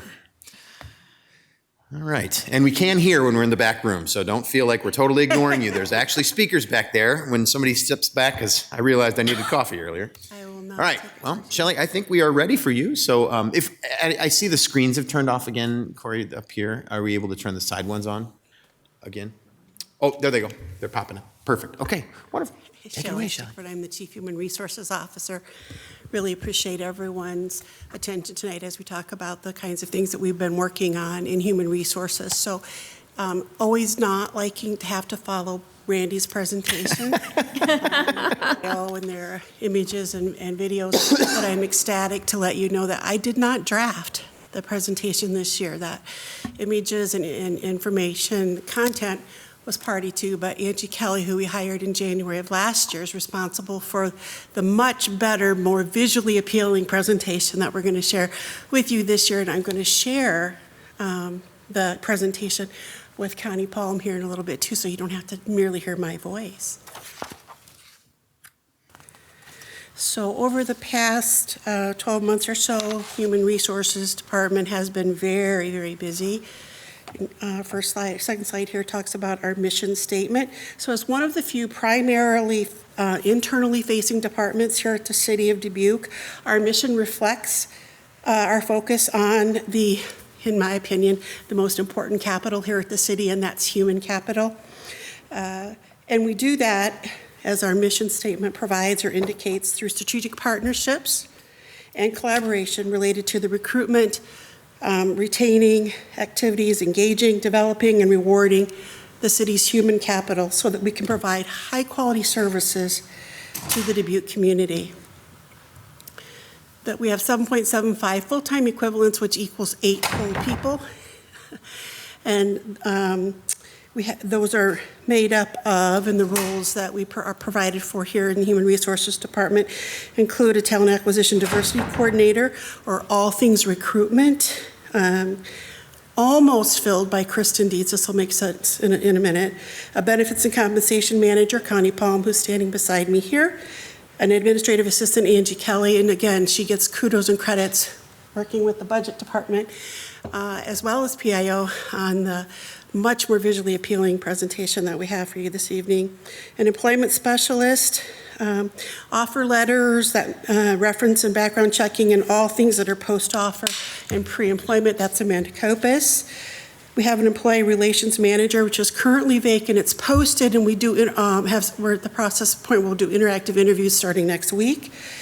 Our payroll and benefits specialist, posted. We completed our last interview just before we joined you all here this evening, so we hope to have a candidate, an offer out to a candidate by the end of the week to fill that position. Our development and learning manager position is filled by Kelly Larson, and then of course myself.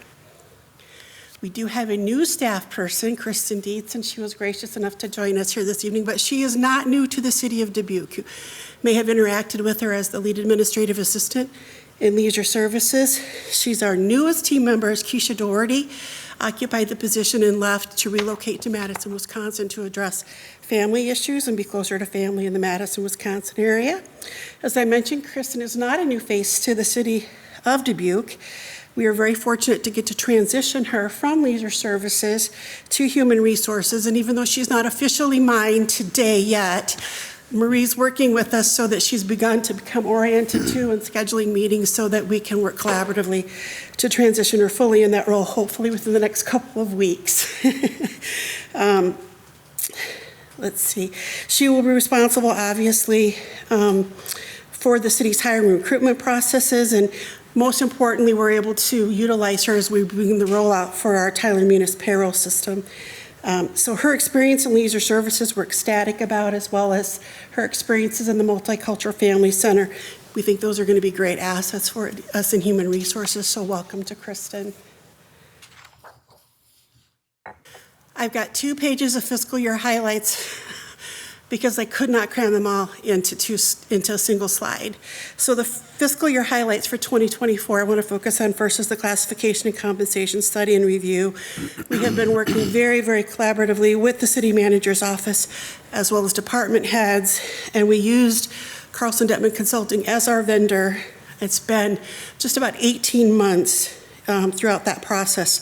It includes job description and job description questionnaire reviews for a position analysis across the 5 major comp areas, or 5 major comparative areas that are used in a compensation classification study: judgments and decision-making, interactions, working relationships, supervision and management responsibilities of people, programs, and processes, education, experience, certifications, and then the essential duties and roles and responsibilities. So the market analysis across similarly situated public sector and some private sector organizations occurred as we selected our comp cities regionally.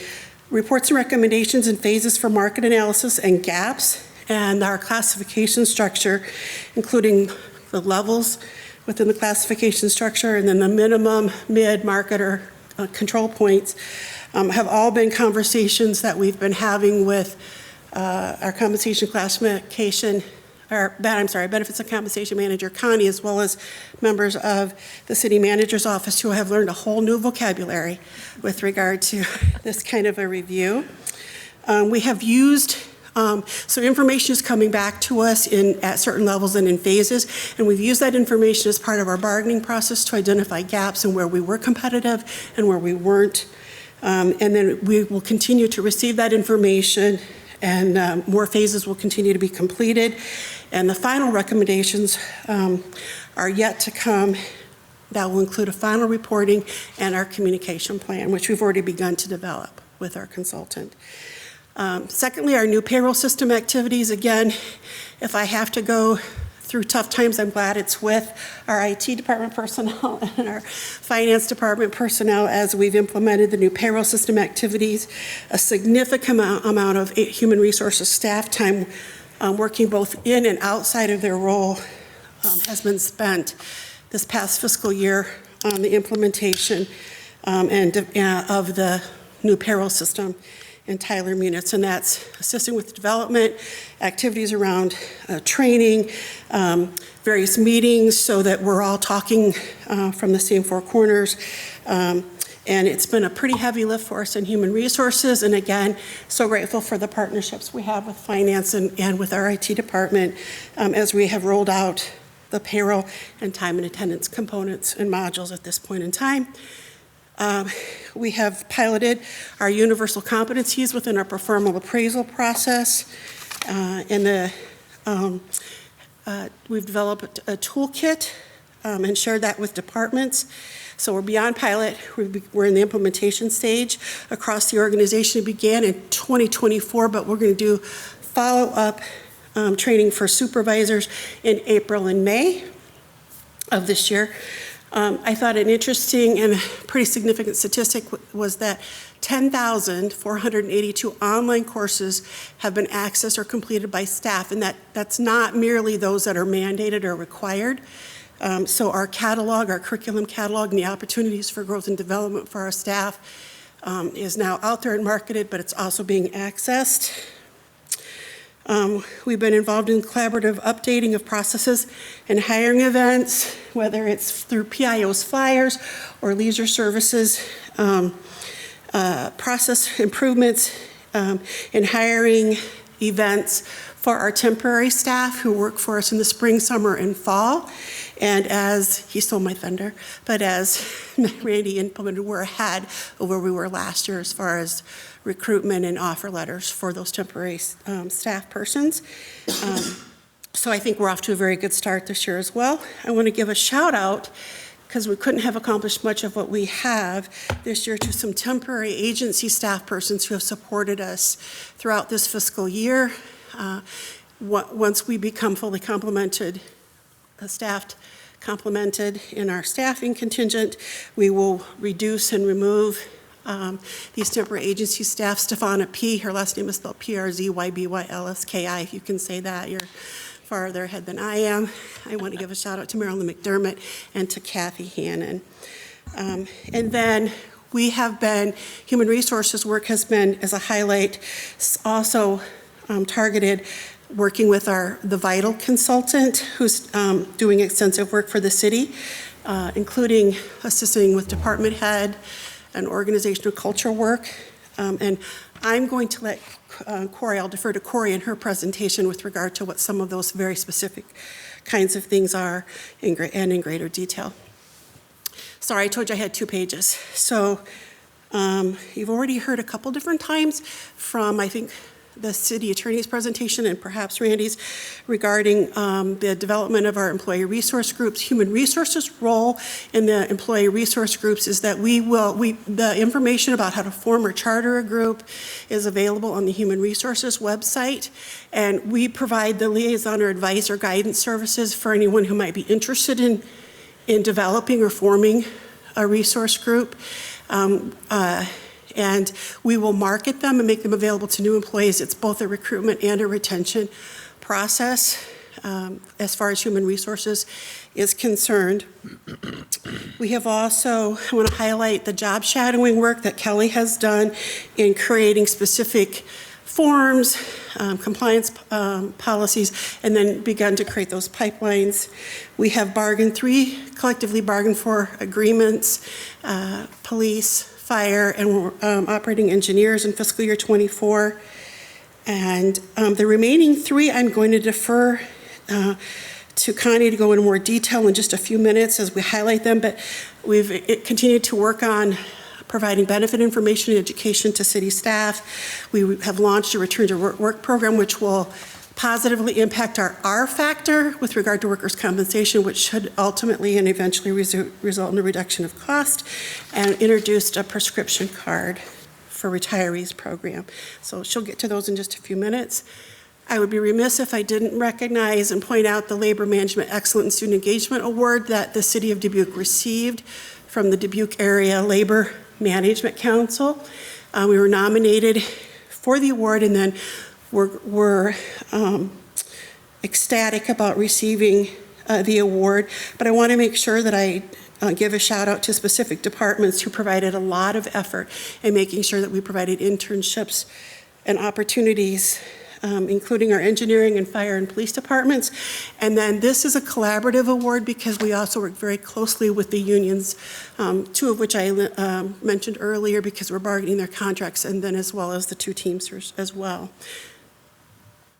So future initiatives. We will continue to work on our universal competencies, and we're doing that through a learning challenge, which actually rolls out in April to provide a means for an incentive for staff to continue to engage in all of the learning opportunities. It's a bingo card that folks get to do, and there's a reward for doing understanding various universal competencies as well as other kinds of learning opportunities that are available to staff. We will be finalizing the process and tools for employee job shadowing as well as the mentoring programs. We will have an automated process for tracking of performance appraisals. We will officially roll out Courageous or Crucial Conversations training.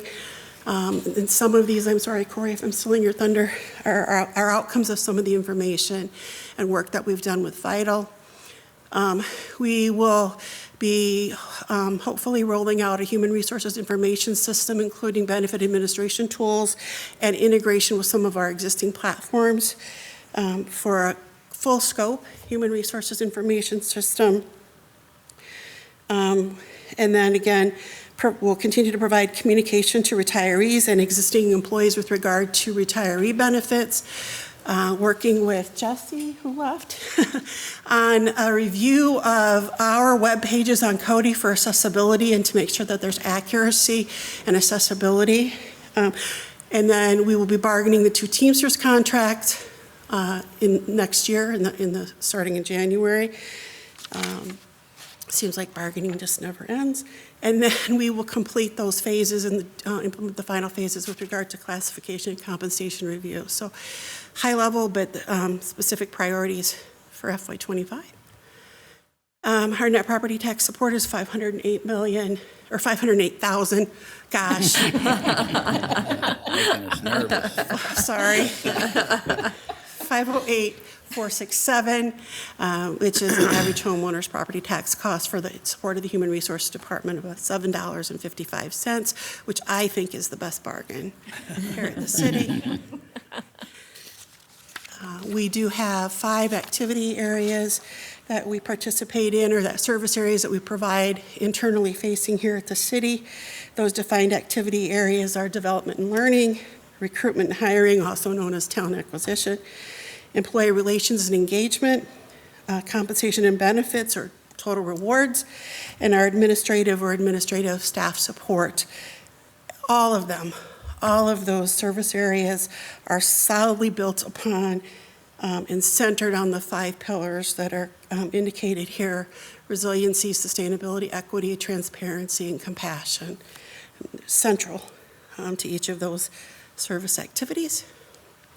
So now I'm going to focus on some specific things within each of those activity areas, the first of which is development and learning. This is Kelly Larson's primary focus area. We have a fully implemented new employee and new supervisor orientation in its second complete full year. As I mentioned earlier, the job shadowing and mentoring tools have been piloted, and backing up, our online and in-person courses for new hires and supervisors have resulted in, since July of last year, 8 supervisors completing all of the online modules, one's in progress, and 46 of our regular full-time and then additional part-time staff have completed all of the online modules that are included in our new employee orientation, just making sure people get a consistent experience and understanding of their expectations as employees of the City of Dubuque. Tuition reimbursement program, assistance or reimbursement program.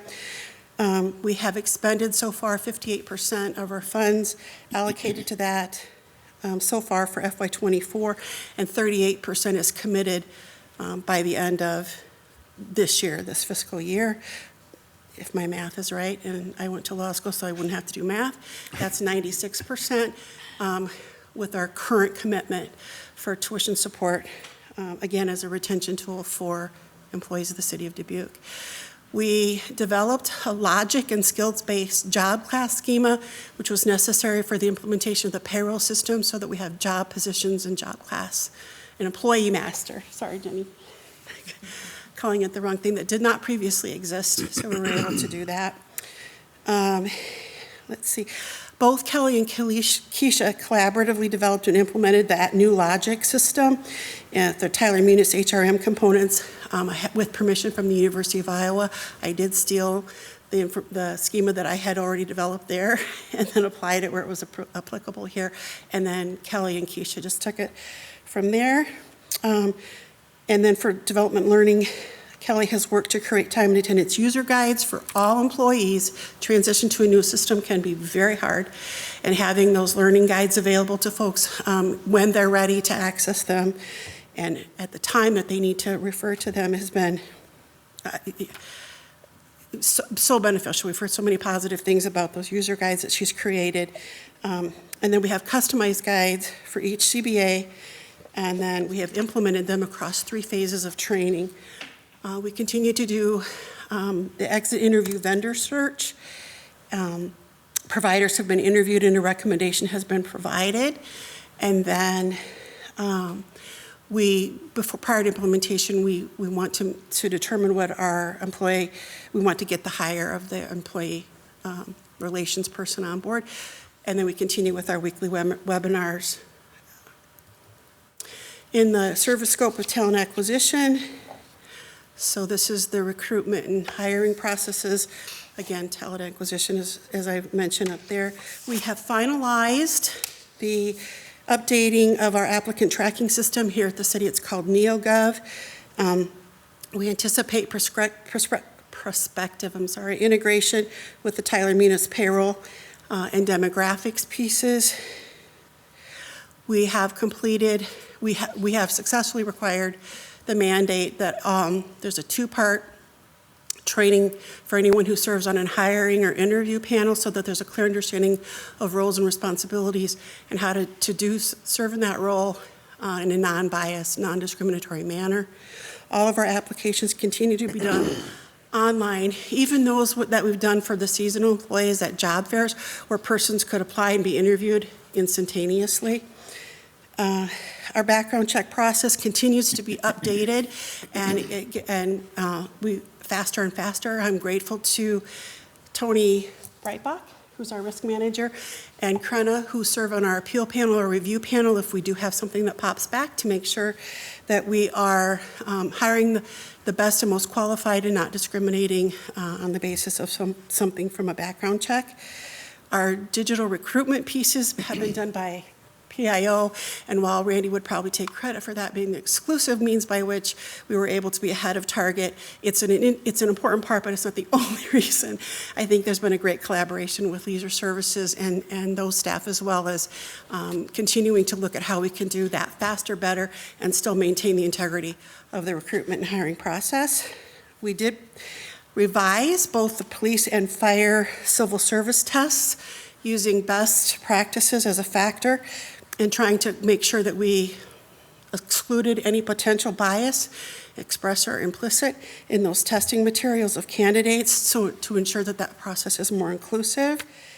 And we've had 156 employees at the city serve on interview panels, which is significant in terms of assuring that there's diversity in who's looking at who's going to join the city, and candidates can look at a much more diverse hiring panel when they contemplate coming to join the city. Regarding applications, I've got a couple of data tables here to provide for you. This is a representation, of course, our representation of our employees in the numbers, a snapshot in time. So about a month ago, we had 828 employees who were working for the city.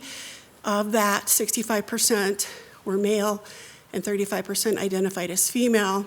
And then we also break the demographic down based on various racial indicators that you can see there. We had, in FY23, 163 vacancies. We processed 3,357 applications, 144 civil service applications.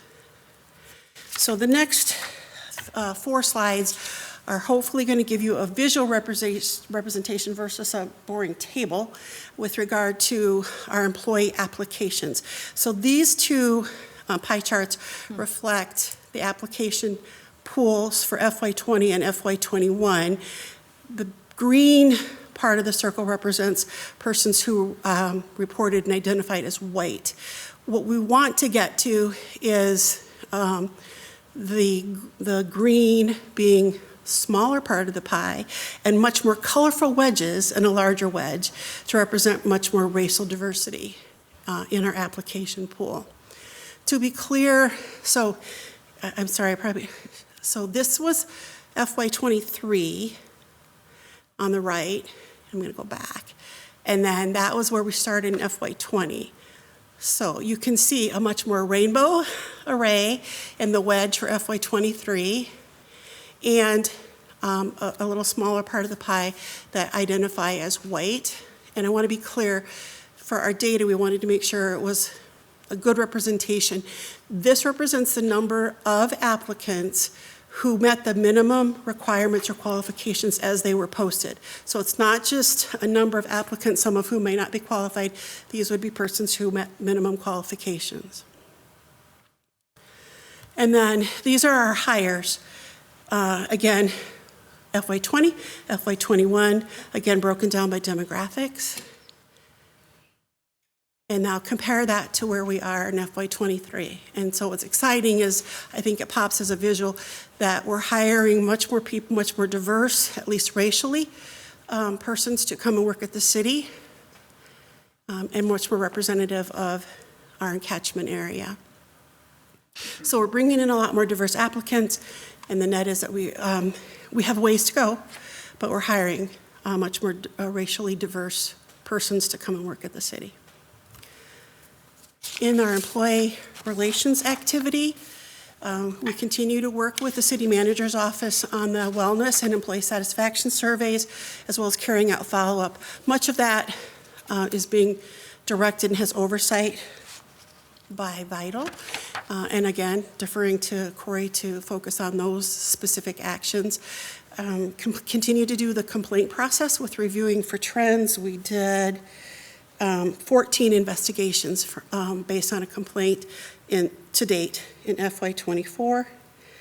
I already alluded to the employee resource groups. Again, both the recruitment and the retention tool, that process has been formalized, and we're excited in human resources to begin to assist persons who might be interested in chartering and forming those groups. Continue to update the Safe Workplace guidance. Continue to provide best practices, guidance, and updates with regard to all of our forms and templates. Ongoing employee handbook updates and revisions. Our assessment and care team had 73 engagements so far this fiscal year to provide support to employees who might be hearing news that's hard for them to hear. And Our employee-to-employee resource team is the equivalent to a peer support team. That's a statutory requirement for fire and police personnel, but again, employees providing support who are maybe outside of those departments. And we continue to work with and engage our emotional intelligence services, whether it's coaching or one-to-one services or within departments. And all of those activities happen under the employee relations and engagement area. So I'm going to be happy to hand those things off to the person once that position is filled. And I'll defer now to Connie. Good evening. I'm Connie Plum. I'm the Benefits and Compensation Manager. Having a benefit strategy and promoting the city's benefits to the employees and sometimes to their spouses, family members, et cetera, is a key component of one of the council's top priorities, city workforce retention and attraction. And this fiscal year, we have several examples of initiatives that we can point to that focus on this priority. Employee benefits are a regular topic at our Wednesday webinars each week. Lots of emails come from me and other staff members related to benefits. We're a regular feature in the employee newsletter, The Spirit Times, and they're a large part of in-person presentations. Human Resources has made regular visits to the fire stations and to the fire department from a number of different angles. One of them is that we provide a benefits overview to new hires during their first week of employment. And then this year during open enrollment, in October, we visited each of the 6 fire stations over 3 days, and our goal was to meet with each firefighter individually and have them have an opportunity for one-on-one engagement about the benefits, what was changing, opportunity to ask questions. We are starting to see a return from our benefits vendors coming on site and in person. Mission Square, our 457 retirement savings vendor, has been outstanding in that regard. They have come to offer in-person one-on-one sessions with employees. They've been to the Dubuque Law Enforcement Center, and they've been to the firefighters, fire stations, very similar to the approach we took with open enrollment. We plan to expand this benefit education and communications. One area that I could point to that we're really excited about is being part of the all-employee breakfast on May 9th. We have several of our benefits vendors coming, and they'll be available for in-person questions. We're also going to focus on some of our, as Shelley would say, benefits with a small b, things like public service, loan forgiveness, paid parental leave, give employees opportunity to ask questions about those benefits as well. We continue to receive outstanding support from our benefits consultant, Cottingham and Butler. They keep us informed on trends with benefit design, and they keep us informed of any trends in benefits that we might want to consider now or in the future. One thing they spoke about lately that I thought might be of interest would be that we're discussing how the city's health plan currently covers gender identity services, including drugs and surgery. And that's actually an ahead of the curve offering because as they are discovering, recent court cases are pointing to not covering this becoming more and more of a gray area. So building on some of what I've heard from other areas tonight in terms of advancements in culture and safety, we have great partnership with risk management and safety coordinator. Both those roles were introduced several years ago, and then one was introduced, I believe, last fiscal year.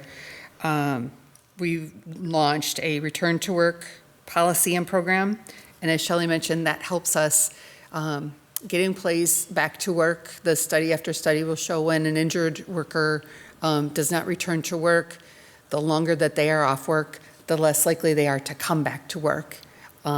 So that's really important to us for a whole lot of reasons. And then it also can, of course, as she mentioned, decrease our R factor or our risk factor that ultimately can lead to cost savings for the city. We've had great partnership with Tony Breitbach, Purchasing and Risk Manager, Dawn March, the Purchasing and Safety Coordinator, and Tony Steffen from Information Technology. And we've streamlined the supervisor injury, accident, illness, injury reporting form. That form can be completed where most incidents and accidents happen, kind of anywhere.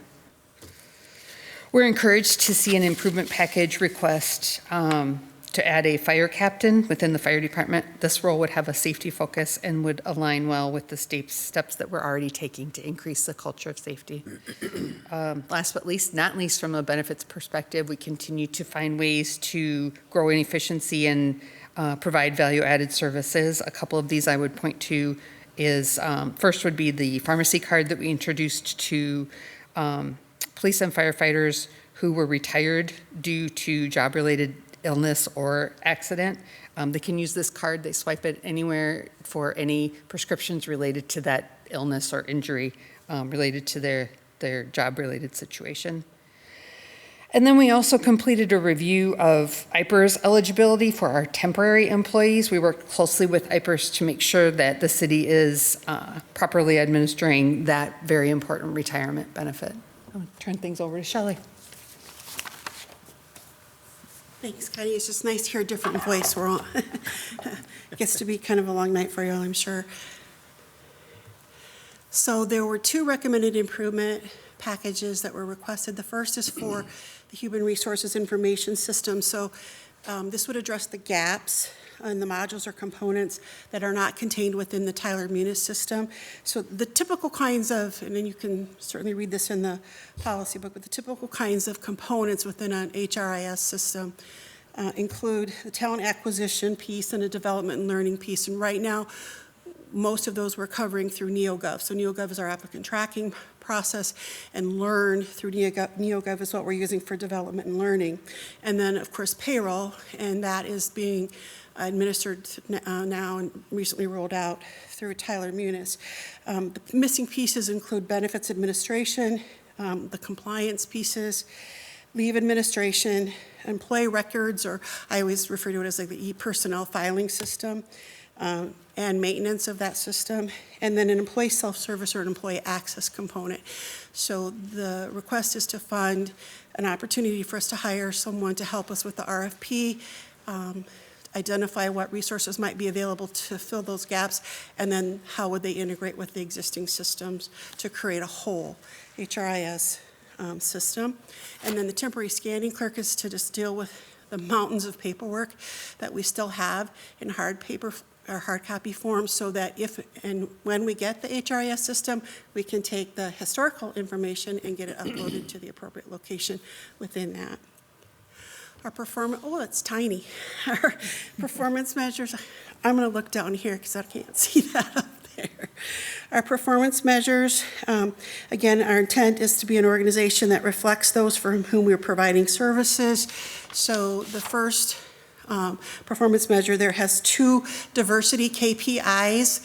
The cool thing is that there's color coding on there, so you can tell if we're in progress and hopefully heading in the right direction, or green if we met the goal, or red is that we've got some work to continue to do that. So the ratio of females to males is our first key performance indicator. Again, as I alluded to earlier, we have about 35% female, 65% male. If we want to represent our catchment area, that's closer, should be closer to 49% and 51%. And then the percentage of our non-white employees, again, our target is something greater than 8% are non-white. We stayed pretty consistent with last year, but we've made improvement from FY22. Important that we continue to monitor this so that our activities continue to focus on changing and increasing that. The second area contains 3 key performance indicators related to our recruitment processes. So the first of which is the time to fill. Our target is something less than 60 days. Took us a little bit longer in FY23 than it did, in FY24 than it did in FY47, but FY24 is not over, so if people can hurry up and get stuff done quickly, we may end up with a better number than that, but it still meets the target of less than 60 days. The second is the candidate net promoter score, basically the applicant satisfaction with the application process. Anything greater than 0 is considered quite good, so we want to average something greater than 0.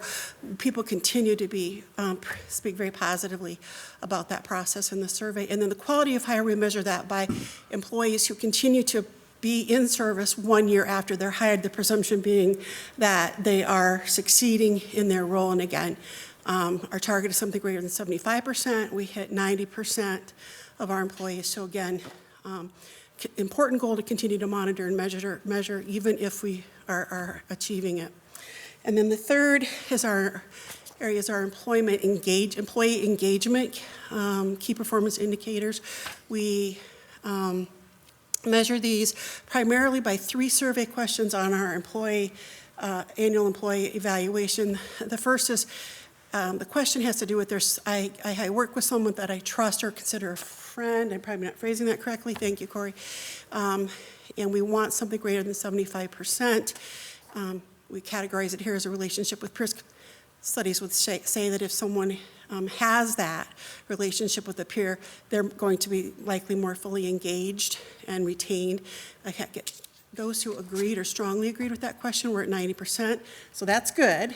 Okay, where we need to do some work on is employees identifying that they agree or strongly agree that they are receiving effective communication of information related to the city. Again, the target is 75%. We have not moved the needle on that.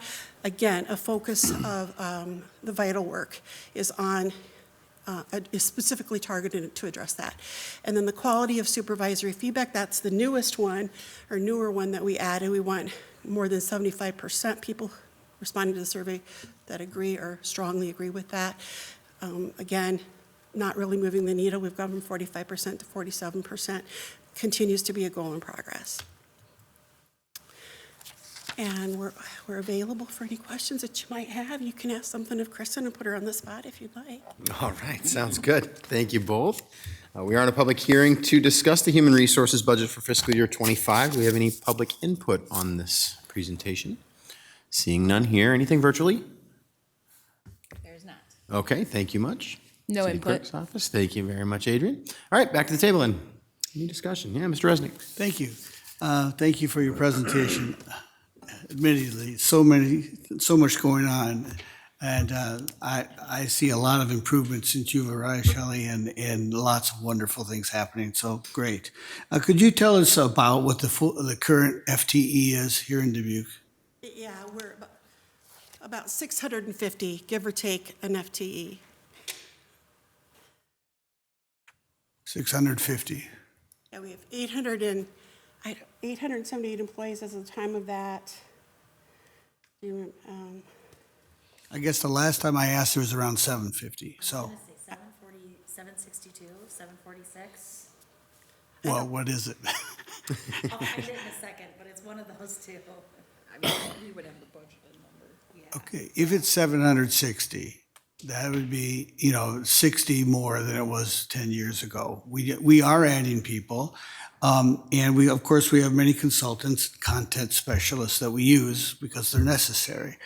I just wanted to bring that up. I mean, a lot of positions are not being approved, but they have been over the past. And I also want to bring up this question to you that was asked by a citizen who was actually sitting here the other night about the 5% raise, because the city council identified a top priority, the city workforce and retention, obviously broad council support. So we have that. I would like you to talk about what effect, the positive effect that's going to have on city workforce and retention. And I also note that you have an improvement package of the $200,000, which has retention, engagement, so much about what this top priority is. And so a really strong focus on that this year. Could you tell us, or maybe the city manager can talk about, the 5%, it was mentioned that it was higher than the consumer price index, 3 point, whatever it was, 3.9, 3.6. But we wanted to put special emphasis on it this year, and tell us what perhaps we're looking for outcomes. Go ahead, Shelley, and I'll add something. I'll certainly, defer to the chief financial officer and the city manager if they've got anything in addition that they want to add. So With the compensation and classification studies, we identified where we had gaps and where we were not competitive. So in part, some of those percentage increases are intended to address that. We also increased the steps across. So that helps from a recruitment perspective to be competitive, and it also helps from a retention perspective when, as over time, there's logic between the intervals, between steps in positions, and we don't drop off after 2.5 years, and the only increase that someone might see is COLA. So we're likely to retain and not lose employees who feel like they've topped out here at the city. And longevity, while great, does not make up that difference. So the percentages were targeted, but cumulative for fire and for police, and we had information that we could provide to those bargaining teams to show where those gaps were. We don't have all the data yet back for those who are not represented. I believe that's accurate. And so I don't necessarily know what where that data is going to specifically indicate. For the cost of living increase, though, you have to remember how you're measuring that, because it's been as high as 11%. So 5%, while it may seem like a lot, for some people may not quite hit that percentage. But anything above 0 is going to help us to recruit and retain. Mr. Mayor? Yeah. So unfortunately, we do struggle with employee retention and employee recruitment. And there's certain departments where we struggle more.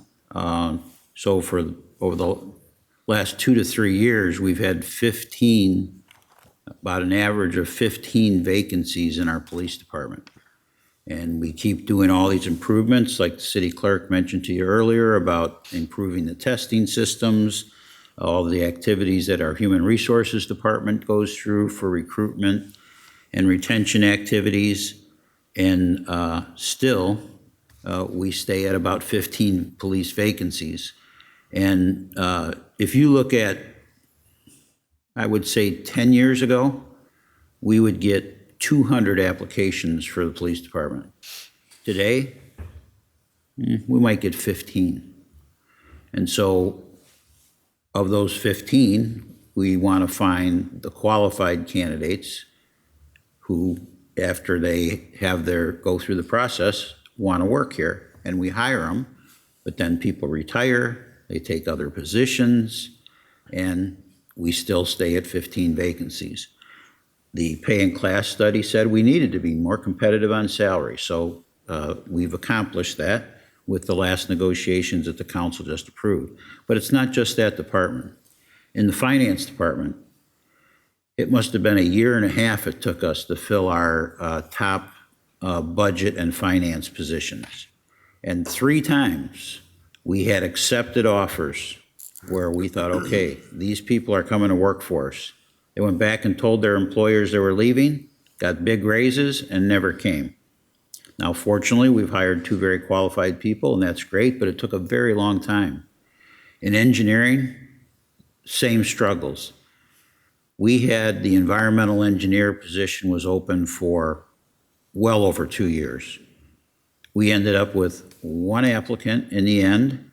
Thank goodness it was a qualified applicant, and he took the job. So we have to look at our compensation and benefits program to make us more competitive, to retain the existing employees, and to hire new ones. But then on this idea of, well, if employees are getting a 5% raise this year, the cost of living, or the CPI, only increased about 4%. Well, so let's look at a 10-year statistic. So, and now I'm looking at non-bargaining unit employees, though you could also compare our union salaries, these same non-bargaining unit employees. Over the last 10 years, our non-bargaining unit employees have averaged an annual wage increase of basically 2.3%. The change in the consumer price index over the last 10 years is 2.7%. So their raise this year might be a little bit higher than the CPI, but over the last 10 years, they have fallen behind. And so we're not even keeping up with the cost of living. And let's all remember the pandemic year. The employees got no raise. And not only did the non-bargaining unit employees get no raise, but the collective bargaining agreements we had, those employees agreed to reopen their wage packages and go to zero, even though they had a binding contract to get a raise that year. They agreed to open the contract and go to zero because they recognized nobody knew what was going to happen financially. And potentially we were going to get crushed with all the businesses being closed down. So how are we going to get sales tax revenues and things like that? And how are we going to get hotel motel tax revenues? So not only have our employees fallen behind the cost of living over the last 10 years, but when they were asked to step up, they stepped up. So I feel very good about the fact that the mayor and city council has prioritized retention and recruitment of our employees. And I think the pay and class study is proving to be very beneficial to us to know how to target those pay increases. And I think what's been recommended in the budget will help us on employee retention and recruitment. Thank you both very much. Thank you, Mr. Mayor. Mr. Mayor. Yeah, Mr. Johnson. Let me just add one other comment to that. During that pandemic year, when those employees got no wage adjustment at all, and when we took extraordinary measures to try and assure their safety, but we couldn't assure their safety, they came to work. They all came to work. Right. Yeah, and I appreciate Councilmember Jones, you mentioning that, because we have an employee orientation program, which our wonderful Human Resources Department started. And so I get an opportunity to meet with all the new employees, and it's in a group setting. It's held a couple of times a year, and they bring a whole group of employees together to go through the orientation. And one of the things we ask them is, what's the most significant thing that's happened to you or you've been involved in since you started working for us? And some have been there 2 months and some have been there 9 months. But as part of my introductory remarks, I always answer that question also. And I tell them, you might think after 31 years, I would have a really tough time answering this question. What's the one thing of significance that's happened to me since I started working here? And I have no problem answering that question, because the most significant thing that's happened to me is March of 2020, the world shut down and we didn't. And take yourself mentally back to that time. Nobody knew what was going to happen. Who was going to die, how many people were going to die, and people, you called for a police officer, still showed up. You called for a firefighter, still showed up. You called for an ambulance, still showed up. You turned your tap water on, water still came out. You flushed your toilet, it still went somewhere and got treated. You put your garbage out, it still got picked up. And think about it, not only did these people that were providing that service not know if they were going to die, worse yet, what if they brought something home and one of their family members died and they still showed up? I think we can be really proud of that.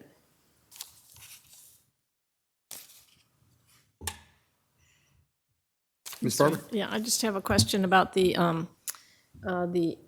HRIS project and the RFP process and then the implementation. Do you just have a time frame for us on that?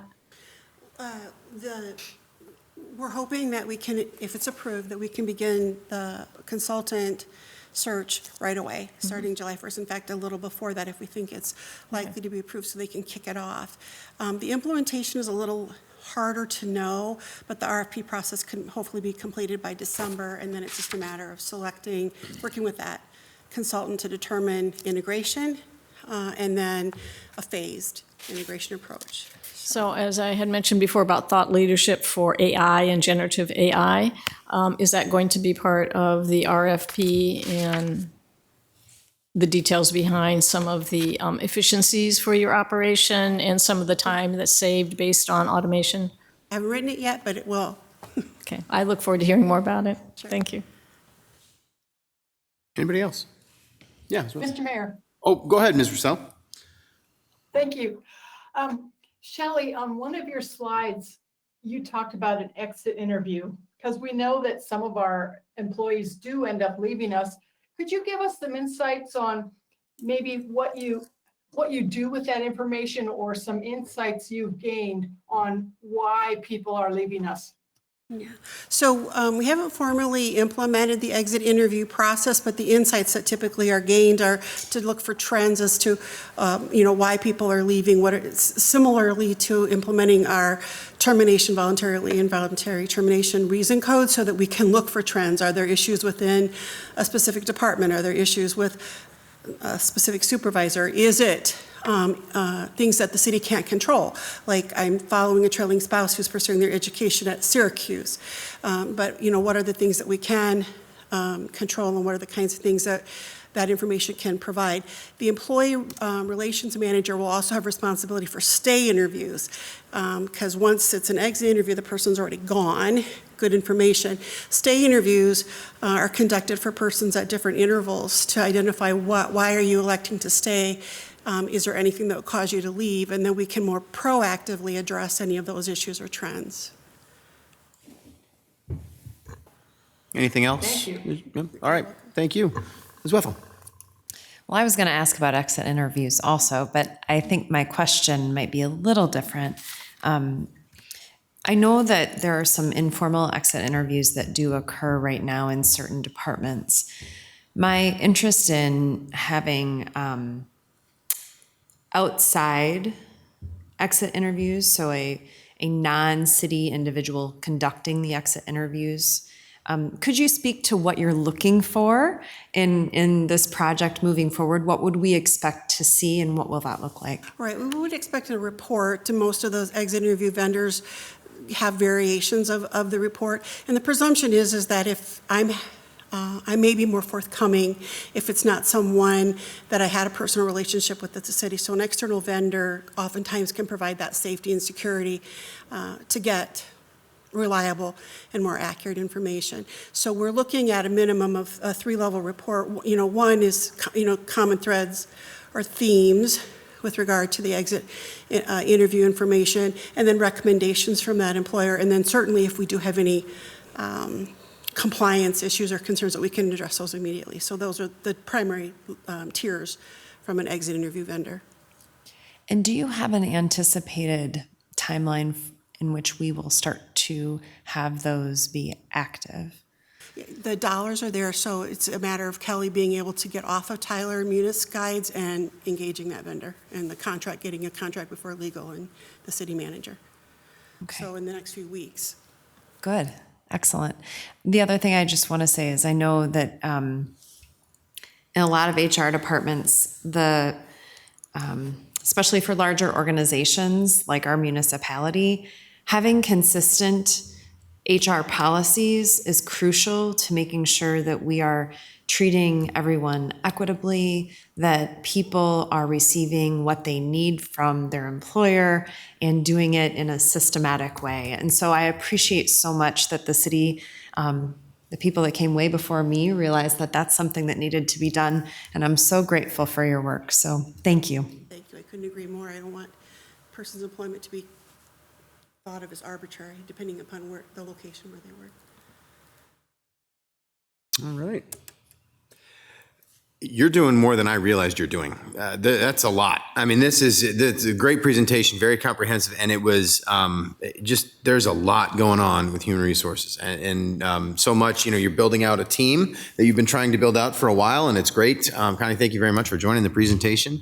Glad to see it coming on board. Glad to see these things moving. Some of these important pieces that we just asked about here, I think the focus is absolutely in the right direction. So I'm glad to see everything trending in that way. Great. Thank you very much for I appreciate the council's support. Thank you. Yeah, thank you for the presentation. All right, well, we will end the human resources presentation there and move on to the city manager's office presentation next.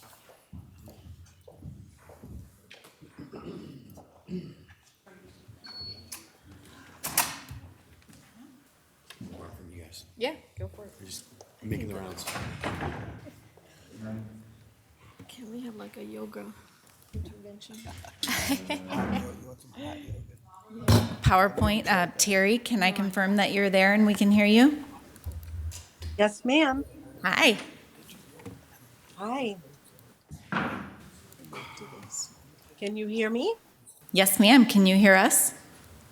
Yes, I can. I can see you too.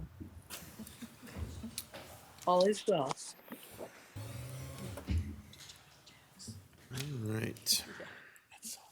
Kristen Dietz is a good addition. We're all going to stand up now. That's what's going to happen next. So For the excellent. whole thing? All right. This would be great. Maybe we'll switch spots I even feel just much to really more shake it up. supported when you're all standing with me. All right. Well, I believe we are ready. So, Corey, you can go ahead and get rolling. All right. Thank you, everyone. Corey Burbach, Assistant City Manager in the City Manager's Office. I'm going to be joined this evening by our Director of Strategic Partnerships, Terry Goodman, on the phone, as well as our Director of Sustainability, Gina Bell. So as we jump into our presentation this evening, we get, in the City Manager's Office, we get to put our hands in everything as you listen to all of the departmental presentations. But I'm really going to focus this evening on, under the direction of the City Manager, how our team works after we come out of goal setting with you all and you identify your vision and your mission. We work with all of those departments to figure out how to get it done. So everything from that initial conversation after goal setting through these budget hearings to boots on the ground, policy, people, practices.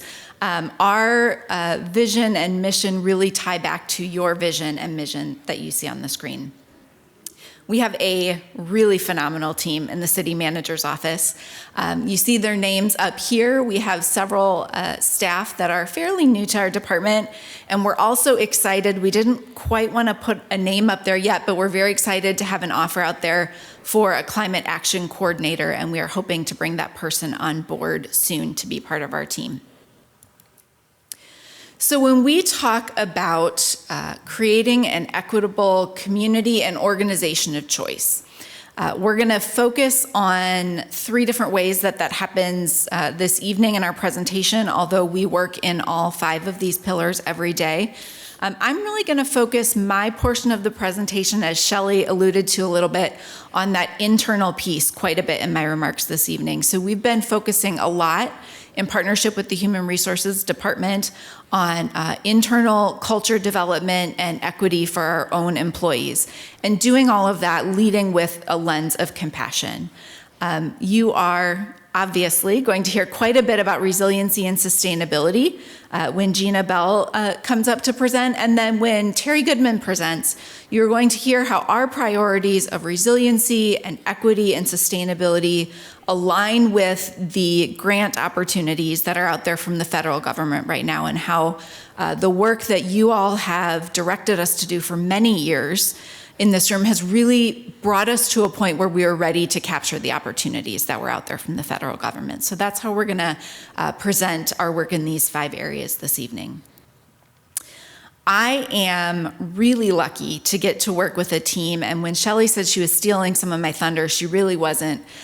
There's a lot of work that's been done in the past year around organizational culture and organizational health that we lead in the City Manager's Office, but the work really gets done by this group of staff from several departments up here on the screen, and you'll see the names of our core team members up here. So the core team meets at least monthly, sometimes more often, and our job is to focus on aligning the organization's mission, vision, and values, and to monitor and develop the organizational health, looking at things like our employee survey, those exit interviews we're talking about, more one-on-one interactions that we have with staff, and then working with our HR team in particular, but other departments as well, on staff development. Around the core group circle, you see several other circles on this screen, and that's because we don't do this work alone. We are swimming one direction with several other folks next to us, and so we have everywhere from frontline staff up through our department heads participating in these cross-department teams who are also focused on different organizational culture elements. And I'm going to talk about some of those things tonight, and you're going to hear about them as we go through budget presentations for the next few weeks. All of this work really helps to achieve your goal of a fiscally responsible, high-performing organization. And a lot of the work that we've done in the past year in particular has focused on your top priority of having a strong city workforce focused on retention and attraction initiatives.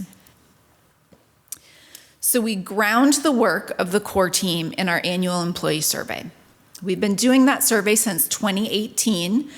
We send it out. It has the opportunity to be completely anonymous, so we send it out hoping that we will get honest feedback from all of our employees. We have been changing over the years to collect more demographic information that is provided voluntarily by employees. They don't have to do that, but it's been really important for us to be able to drill down and figure out when we see trends happening, where are they happening, who are they happening with, and be able to target our actions based on them. So when we take that survey, we send it out generally every May, and we ask questions in the survey around employee satisfaction, as well as how well employees think we're doing in areas like accountability, efficiency and effectiveness, communication, engagement, innovation, organizational culture, all of those types of things. Every year we have close to 300 employees reply to the survey, and I share that number because that means we have statistically significant data that we can make decisions on. We always, when we share the results of the employee, we remind them that their individual experience is valid and is important, and we balance those individual experiences with the large group data to look for where we need to take action. In the past year, one of the things that we have done for the first time is ask for employees to voluntarily share some demographic information with us around the areas of race and gender. In the past, we've looked at things like tenure within the organization, what department they belong to, and kind of what tier within the organization that they belong to. So this race and gender piece is new for us this year. The items that you see on the screen are a selection of questions that we ask, and they deal specifically with areas of whether an employee feels included in the organization, feels like they belong in their organization, feels like they're getting the resources and support that they need to do their job well. The first column of responses that you see where it says all respondents, that's the percent of employees that responded that either agreed or strongly agreed with the statement. The next column that you see is the percentage of our employees of color that either agreed or strongly agreed with the statement. And the column on the right-hand side looked at the percentage of women, non-binary, or other non-male employees that agreed or disagreed, agreed or strongly agreed with the statement.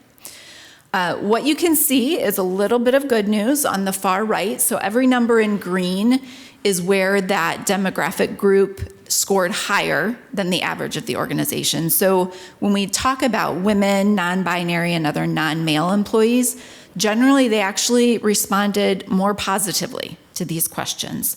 And I think that those numbers directly point to some of the work that we have done around organizational culture.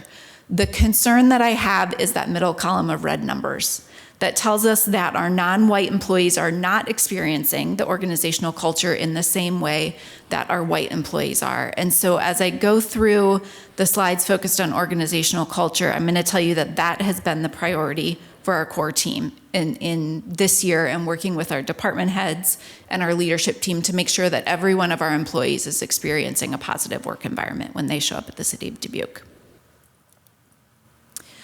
So Shelley mentioned that we have really centered a lot of our organizational culture work in this work with Vital Solutions. You've heard us talk about that, and you may hear it in other departments.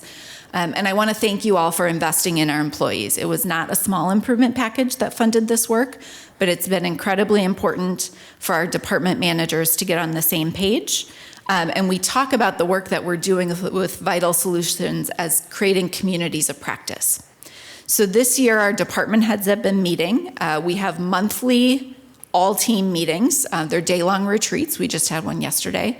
where we are learning new skills around communication, trust and psychological safety, accountability, energy and workload management, diversity, equity, inclusion, and belonging. And then for that group who, as we still talk a little bit about COVID, really didn't get together as a group for 2 years, it's also focused on building that team.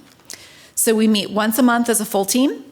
We meet once a month in small teams that we call our accountability teams. So that is groups of department managers who have similar departments that are working on specific areas relevant to their work. And then we also have, as part of that contract, one-on-one coaching with a number of consultants on that team.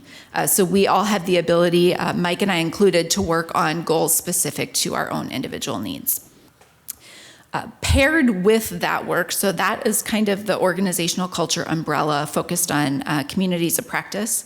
I'm very excited and I'm really grateful for the opportunity to be reading this book that you see on the screen, The Handbook of Diversity Management. That book recommendation came to us from Anderson Sansey from the Office of Shared Prosperity and Neighborhood Support, and he actually uses this in some college level coursework that he teaches. We identified the need for the book club as we wanted to dig further into that diversity, equity, and inclusion topic at the management level. And we'll be incorporating that, sort of braiding that work in with the vital work as we continue. Other core team highlights that have built on that foundation in the past year include, as I mentioned, we've really been intentional about aligning our work with other cross-department teams. So last summer, for the first time, we had an all-team retreat up at Eagle Point Park where we spent the morning focused on aligning the actual work plans, right, in the weeds. What are you doing on the wellness committee? How can we build on that by bringing the emotional intelligence coaches to the table that hadn't been working with that group before? And what we've seen in the coming year is that those teams now know who to call when they have a gap in their own work. So I'm really excited about that. Krenna mentioned earlier this evening, and I want to give credit to Shantae Weston, who has led the development of employee resource groups. That is a specific initiative that we really intend to be able to leverage when we think about that slide I just showed you from the employee survey about groups that aren't feeling engaged and supported at the city. We have rolled out in the past year this Universal Competencies program that you heard Shelley talk about. And that piece for me really is the accountability mechanism that ties to all of the group work that I just talked to you about. So making sure that we measure not just at the organization or department level, but at the individual level, are we hitting our key performance indicators in this area? We've realigned our peer support team, again, to work more with those other cross-department teams that we talked about. I'm very excited to invite you all to a new version of our annual employee recognition that's coming up on May 9th. And you'll be hearing more about that soon. And then, as Shelley mentioned, we've really been doing a lot of work around the compensation and classification study. Shelley shared with you that we have some initial data that we've been able to use in the collective bargaining process so far. But what I've started to also see happen is that the learning process of completing a compensation and classification study is causing our departments to start to think differently about things. So simple things like earlier this year, we looked at all of our department manager titles. You may have noticed some changes and noticed some of us stumbling when we recite our title up here to make sure that titles reflect the work that we're doing. I've worked with a couple departments already as they filled out the classification piece of that study who saw some misalignment in reporting structures in the department. So you're starting to see the behind the scenes work that study is telling us need to be cleaned up to be an equitable organization, which I'm very excited about. Outside of that big bucket of organizational culture work, I wanted to share a couple other highlights of the things that I get to work on. You just heard a great work session a couple weeks ago about the secondary responder model. That top left-hand picture is a picture of some of our police team who this winter served a meal at the rescue mission, and then we co-hosted with the rescue mission a Meet Your Neighbors event that some of you were at. Thank you very much. And we've been doing a lot of work to make sure that we are responding to the needs of our unhoused community and working with our partners to better coordinate response. One of the groups that I have a lot of fun working with is our High Performing Government Ambassador Group. So that's a team of frontline staff from across the organization focused on process improvement, communication, teamwork, innovation. And the top right-hand picture that you see up there is a photo. We now have a 3-hour introduction to high-performing government that all new employees get. And then this year we launched Lunch and Learns, where we dive deep into topics such as process improvement or making data-driven decisions, which we're very excited about. Under that high-performing government umbrella, we also have a course that we offer for all of our supervisors called Building Strengths-Based Teams. We use the Clifton Strengths Assessment with all of our supervisors, and then departments are starting to implement that down through their hiring process and evaluations to make sure that when we think about diversity, we're thinking about all diversity, and that's everything from professional background to diversity of thought to how we solve problems when we come together as a team. One of the things that we were very excited to get to do this year, and it's sort of a special thing, on the bottom of the screen you see a photo of our YSEALI fellows, and some of you got the chance to meet them when they were here this summer. YSEALI stands for Young Southeast Asia Leadership Initiative. Typically, we get 2 fellows that come to Dubuque once a year to learn about a sustainability initiative. Those fellows are part of a cohort that's spread out across the country, in cities all over the country.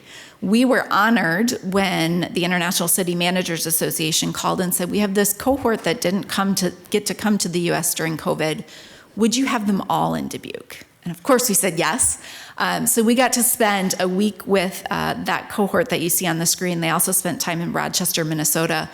And we learned just as much from them when they come to Dubuque as they do from us. So we were really excited to get to talk about sustainability and resiliency on a global scale.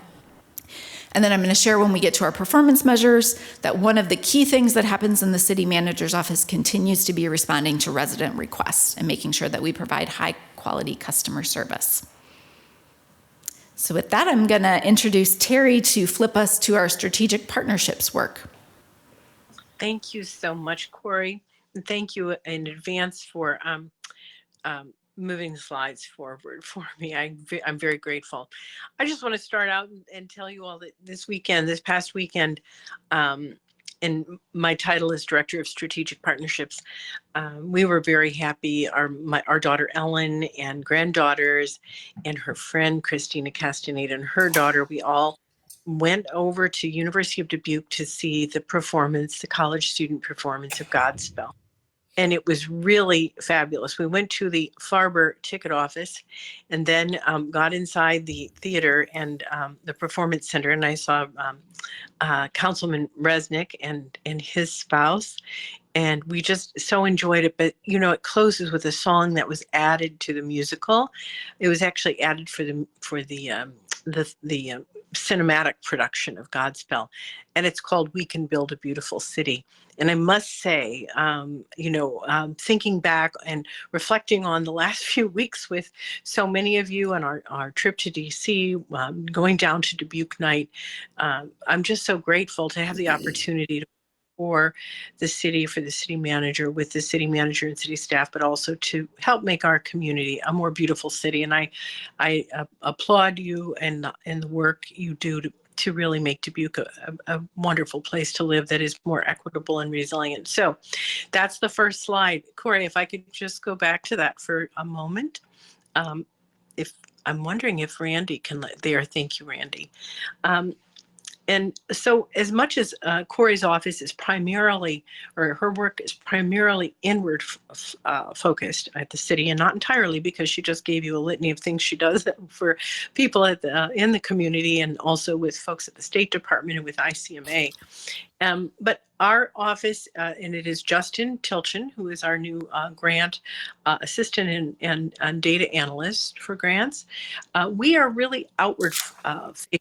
We work with staff, but we are outward facing.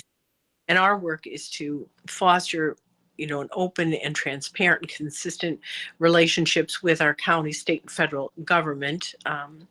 And we're not entirely focused on advocacy for funding, although that's a big piece of it, but it's also to help to advance policy and programming that supports city council goals and priorities. We also work with our local nonprofit organizations. Since COVID, when we had our first 3 citywide meetings with citizens and our partners in both the nonprofit and the private sector, we have been consistently meeting every month with a group. We call it the Human Infrastructure Group. We meet with our Built Infrastructure Group. That's our staff across the entire city enterprise, because we report out every month on infrastructure projects that are ongoing. For example, obviously the Raise Planning Grant, but we have Granger Creek Lift Station. We have park works going on. We have trails that are going to be we'll have ribbon cutting for the trail at the Veterans Memorial. That was part of the community project from Congresswoman Henson. But we have just countless built infrastructure projects going on. And this meeting is a way we keep ourselves informed and have a better understanding of what our colleagues are doing at the city.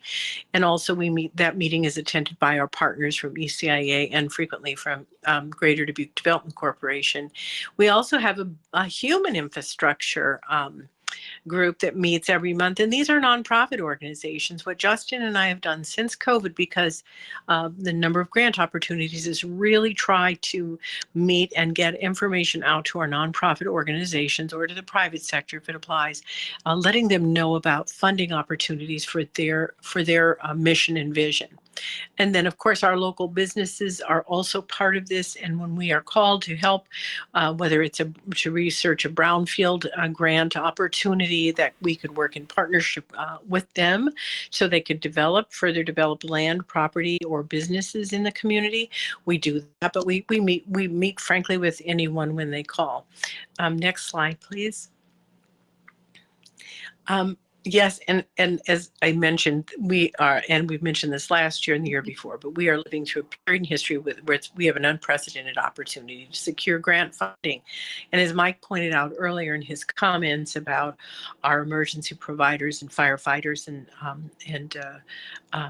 police staff, it's hard to remember because I think we all try to block it out, but there was some tremendous challenge that came with the COVID pandemic, and the response from city staff, and particularly those that Mike mentioned, was really exemplary and inspiring. And we now are sitting with this opportunity to make back some of what we lost, and the restaurants were able to secure funds.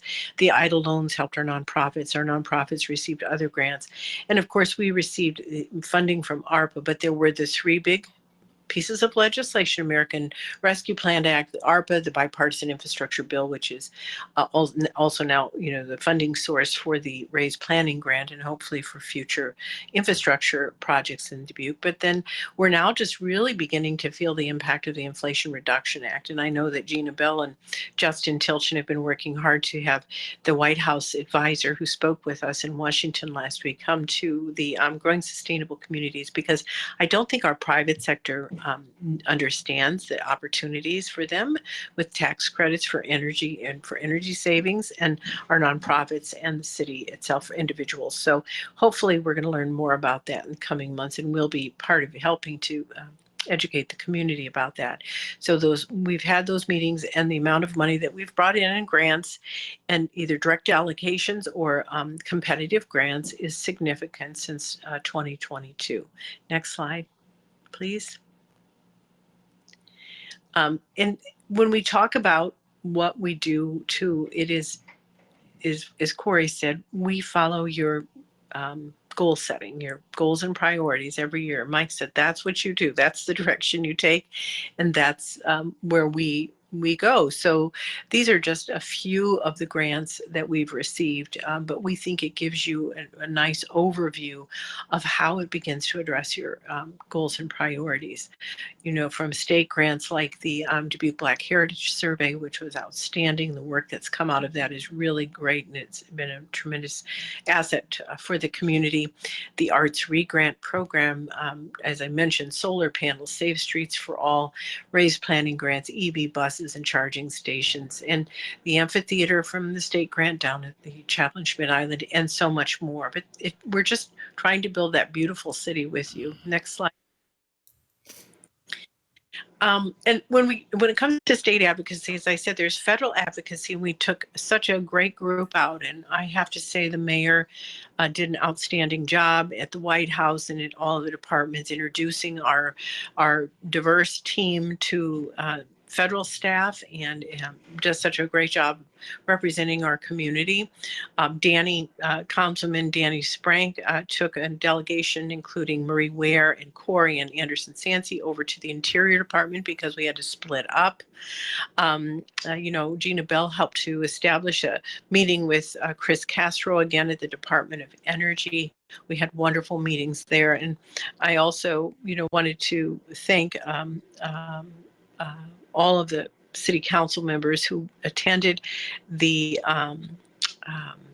Dubuque night down in Des Moines, because it's really important. I know Councilman Rick Jones and Councilman Resnick helped provide the entertainment. And I know Councilwoman Katie Wethel was there. And it's so important that we have these relationships and that we cultivate them and we maintain them. And I think it has made a difference in our success over the years. But more importantly, we really believe in the fact that these other levels of government and the individuals who work there are our partners in creating this beautiful community. So I thank you all for that. We continue to meet. We have 3 visits every year, or 3 big events every year. Next slide. But the 3 big events every year, is the congressional staff visit in August, the state legislative dinner at the holiday at the end of the year before the session begins, and of course the DC fly-in. Those are our 3 big events. So state and federal events that we manage from our office. And I again wanted to highlight some of the leadership positions that we have represented here by our council members. The first, the mayor, of course, is the incoming Iowa League of Cities chairperson or president next year. And Councilwoman Farber was just appointed to the FCC. And Councilwoman Roussel has been on the state Iowa League of Cities policy board for some time. She has just stepped down, but her work with Trees Forever and working with our city team every week, meeting to write the grant for the USDA urban forestry, which we won. Thank you, Laura. But I know that Trees Forever and Laura has founded that organization, will be a key partner in making sure that we achieve our goal of getting those trees planted over the next 5 years. So I just again want to recognize the leadership of our council outside their role as council member. Next slide. And we also have, I think somebody changed this picture. Corey. Okay, so we wanted to also include the fact that staff participate in leadership positions outside of the city as well. And there you can see Corey has been working very hard with Iowa's CMA, but also ICMA and other activities, but largely too with the State Department. That is just such a big deal. As I was working with Corey late last night, because Hugh Nguyen had asked if I'd write a recommendation for him for a Fulbright scholarship, because he and his wife would like now to come back to Iowa or back to the Midwest. They'd like to go to the University of Chicago, get their master's degrees. And they so love Dubuque and we're so impressed with their experience here. So I think that's exciting.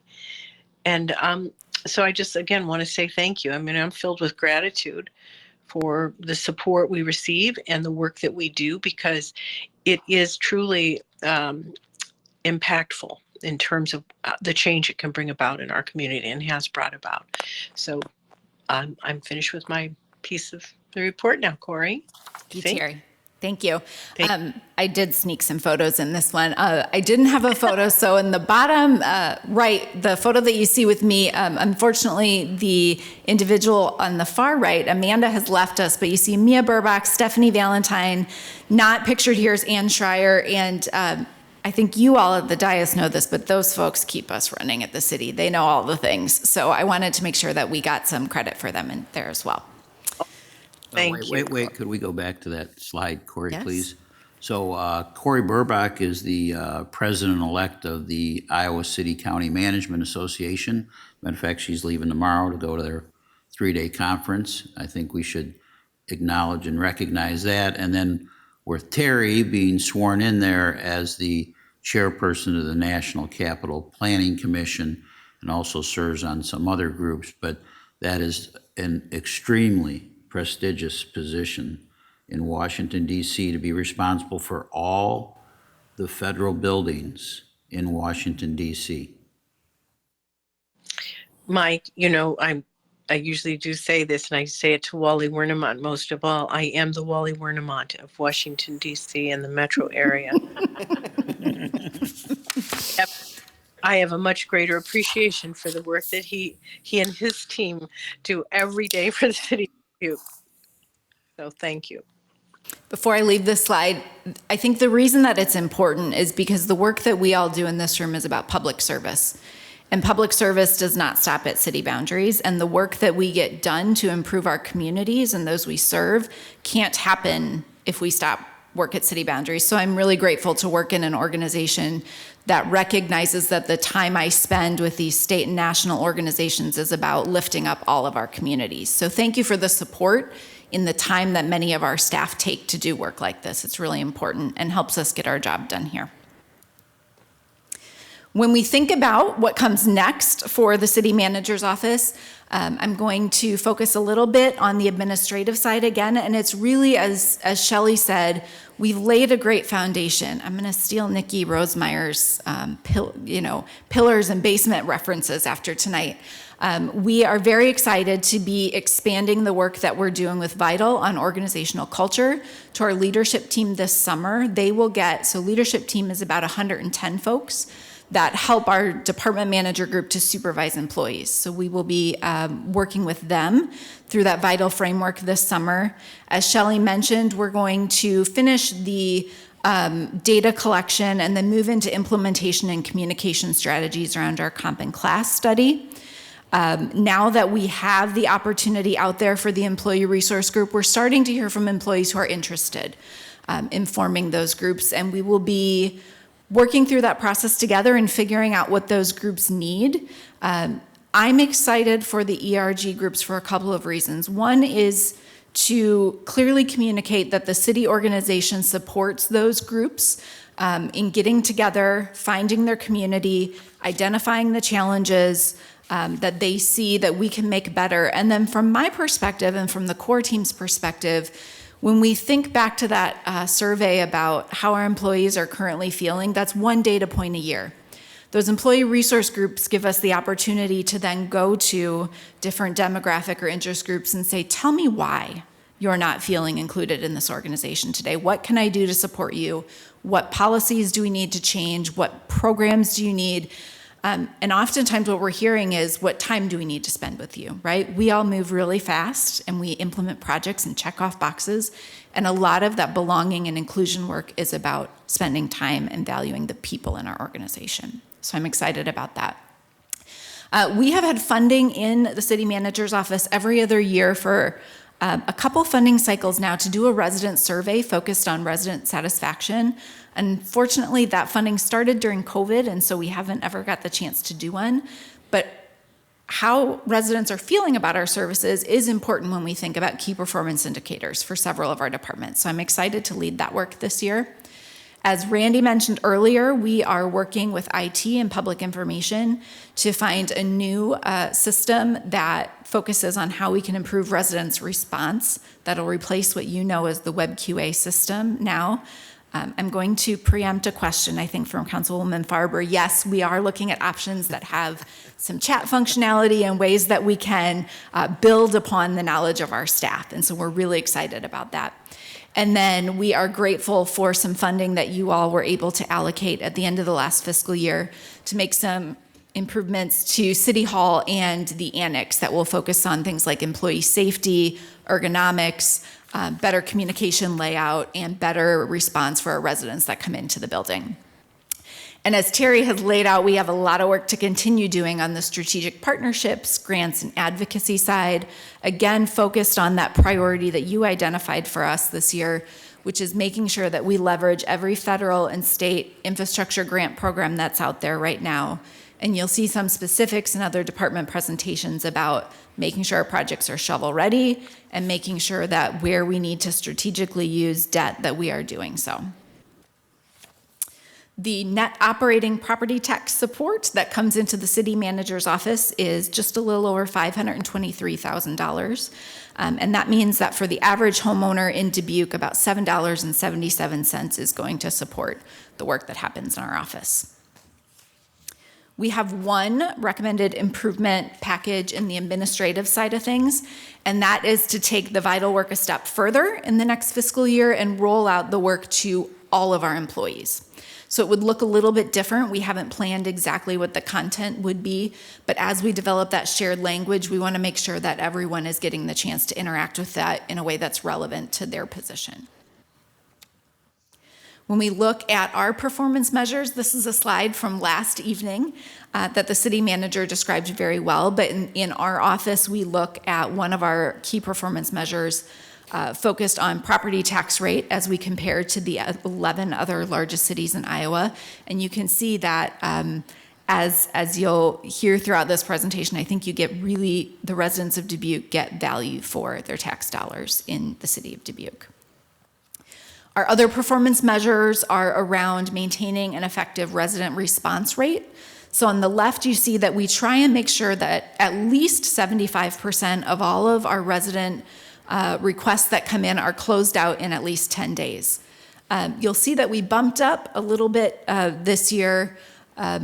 Against that, the number isn't as high as we would like, and the reason for that is that some of the largest request types that we've had in this system in the past have been for transactional things like, I need a new recycling bin. Typically, those will close out in less than 24 hours as Public Works gets those on the street.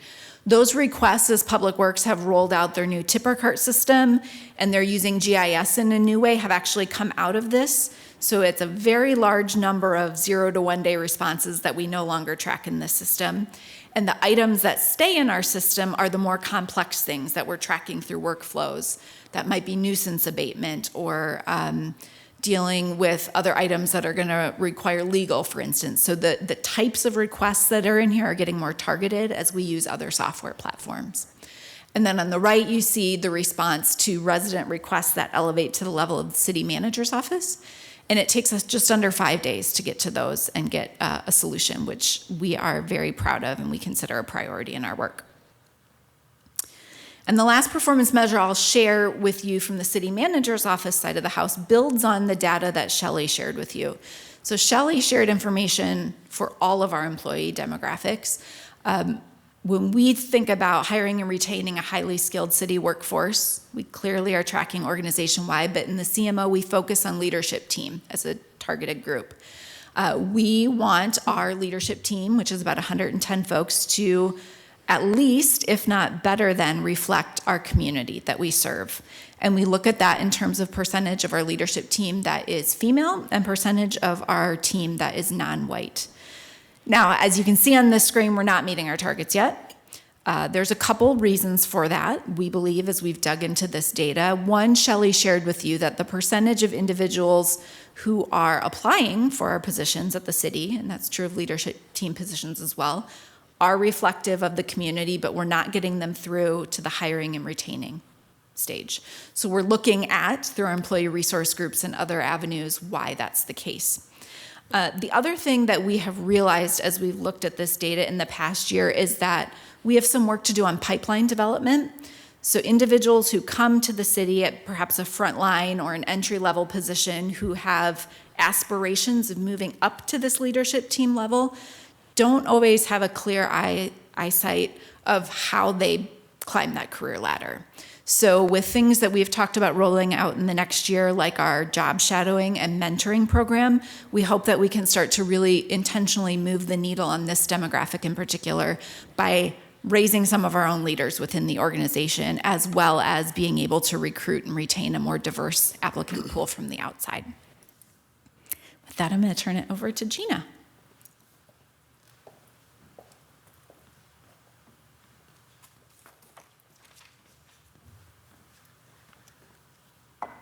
Good evening. When I practiced, this took about 45, 50 minutes, so I'll be quick.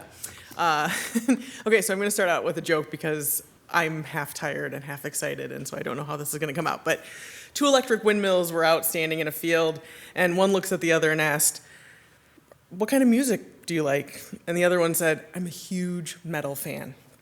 So, all jokes aside, I really want to start with some gratitude for all of you and the support that you've given the Sustainability Office and the opportunities that I've been afforded as in my role. And it really makes a lasting impact on our community, and that's why we're all here. And so I'm really, really grateful as we stare a climate crisis in the face. This work is really important. So it was a really big year. I have 3 highlights pages, so I beat Shelley.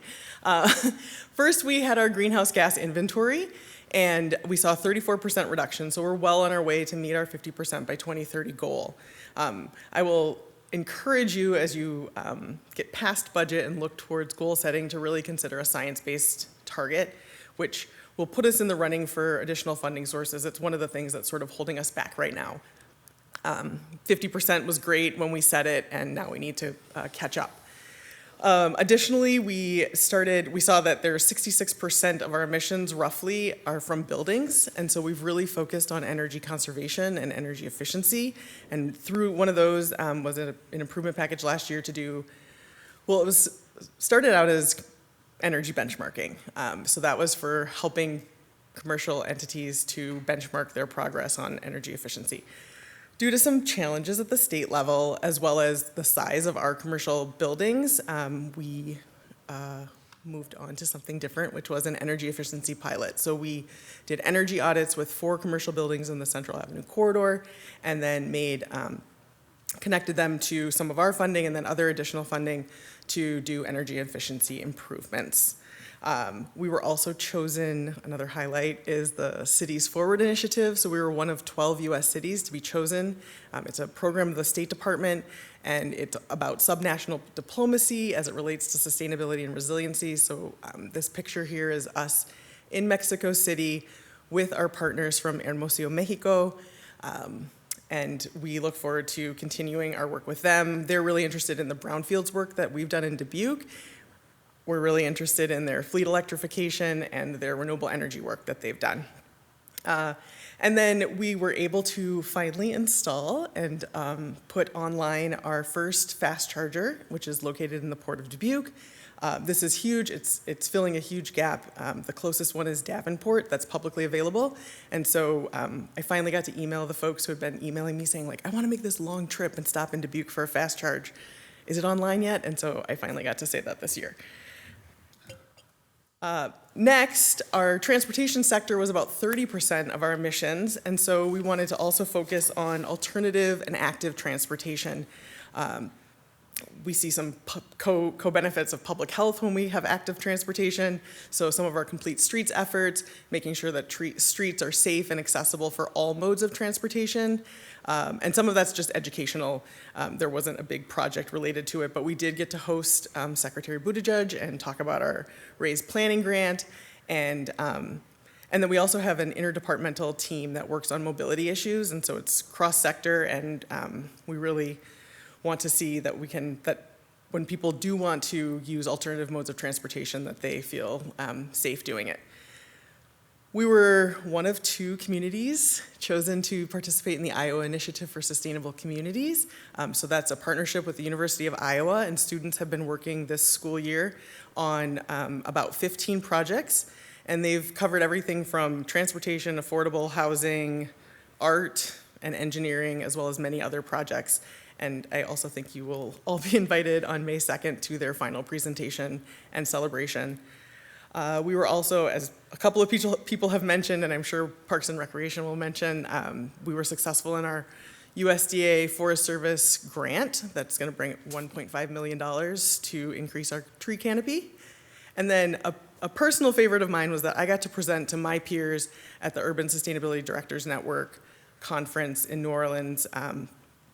I talked about some of our fleet electrification efforts, but then I also got to facilitate a Midwest peer group for 65 participants to talk about, what are we doing as a region? We're oftentimes flyover states, but we're doing a lot of really great work here. And so it was really nice to be with my peers and be able to facilitate that conversation. And then, obviously, Dubai. So the mayor and I got to participate in the COP28, or the Conference of the Parties, and we went on invitation to the local Climate Action Summit, which really highlighted the opportunity to share what we're doing at the local level and why it's important. And so it opened up some really great funding opportunities for us, and it also recommitted me to our greenhouse gas reduction goals and adaptive measures, because the climate is indeed changing quite quickly. And then one of my favorite stories happened at the last day of the COP.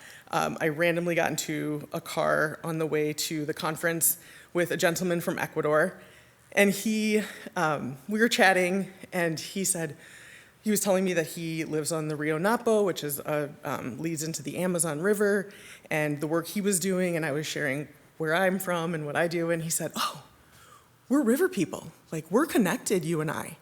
And it really grounded the entire experience in that we are interconnected and we are river people, and we need to take care of these resources, be it the Amazon or the Mississippi or any of the other small waterways, because it's really, really critical for the global community. So, future initiatives, we've got several. Branching out Dubuque, we want to continue to look at energy efficiency in housing and buildings. Heating and cooling houses and buildings is a huge use of our greenhouse gas emissions, and we want to make sure, and it's expensive, that's the other part, and so we want to make sure that our residents have energy equity, and so one of the improvement packages is to really focus on this and connect people with all of the opportunities that there are at the federal level. We have big plans for youth engagement and climate action, and we'll continue to work on our Complete Streets initiatives. We also want to, like I said, connect people to the Inflation Reduction Act, opportunities for both the city, but then also our residents. There's some home energy rebates and tax incentives that are coming, and so we want to make sure people know about them and that they're bringing those dollars to Dubuque. And then very soon, hopefully by April 1st, we will submit our application for the Energy Efficiency Conservation Block Grant formula funding. And we'll be implementing that. And the plan is to put solar on the B Branch pump station to eliminate that expense for the city.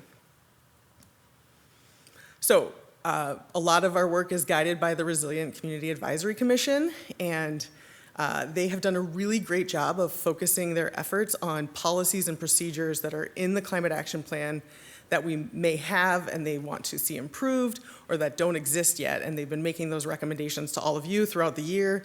A couple of highlights from that is their Urban Agriculture Guide to really make it clear that what you can and can't do within the city ordinances. They've weighed in on bike signage that they'd like to see, and bike routes, and then also they're focused on paired recycling in city buildings and making sure that's just a really basic, easy offering. And then they also score and recommend the Sustainable Dubuque grants. Speaking of Sustainable Dubuque grants, so to date we've given almost 170 grants and $261,000. Each project has either a community education or a community engagement piece. And a newer thing that we do is it links to an established city plan. While we want to have lots of open ideas, we have so many great ideas that are reflected in our Imagine Dubuque plan or the Climate Action Plan, and so we're asking folks, they score higher if they connect to a city plan. And then one grant I want to highlight that happened this year was indoor air quality monitoring at Hempstead High School. So these students bought air quality monitors, they collected the data, and what they came, and you can see this in this picture, is they found a corridor of their school has really high unhealthy levels of CO2.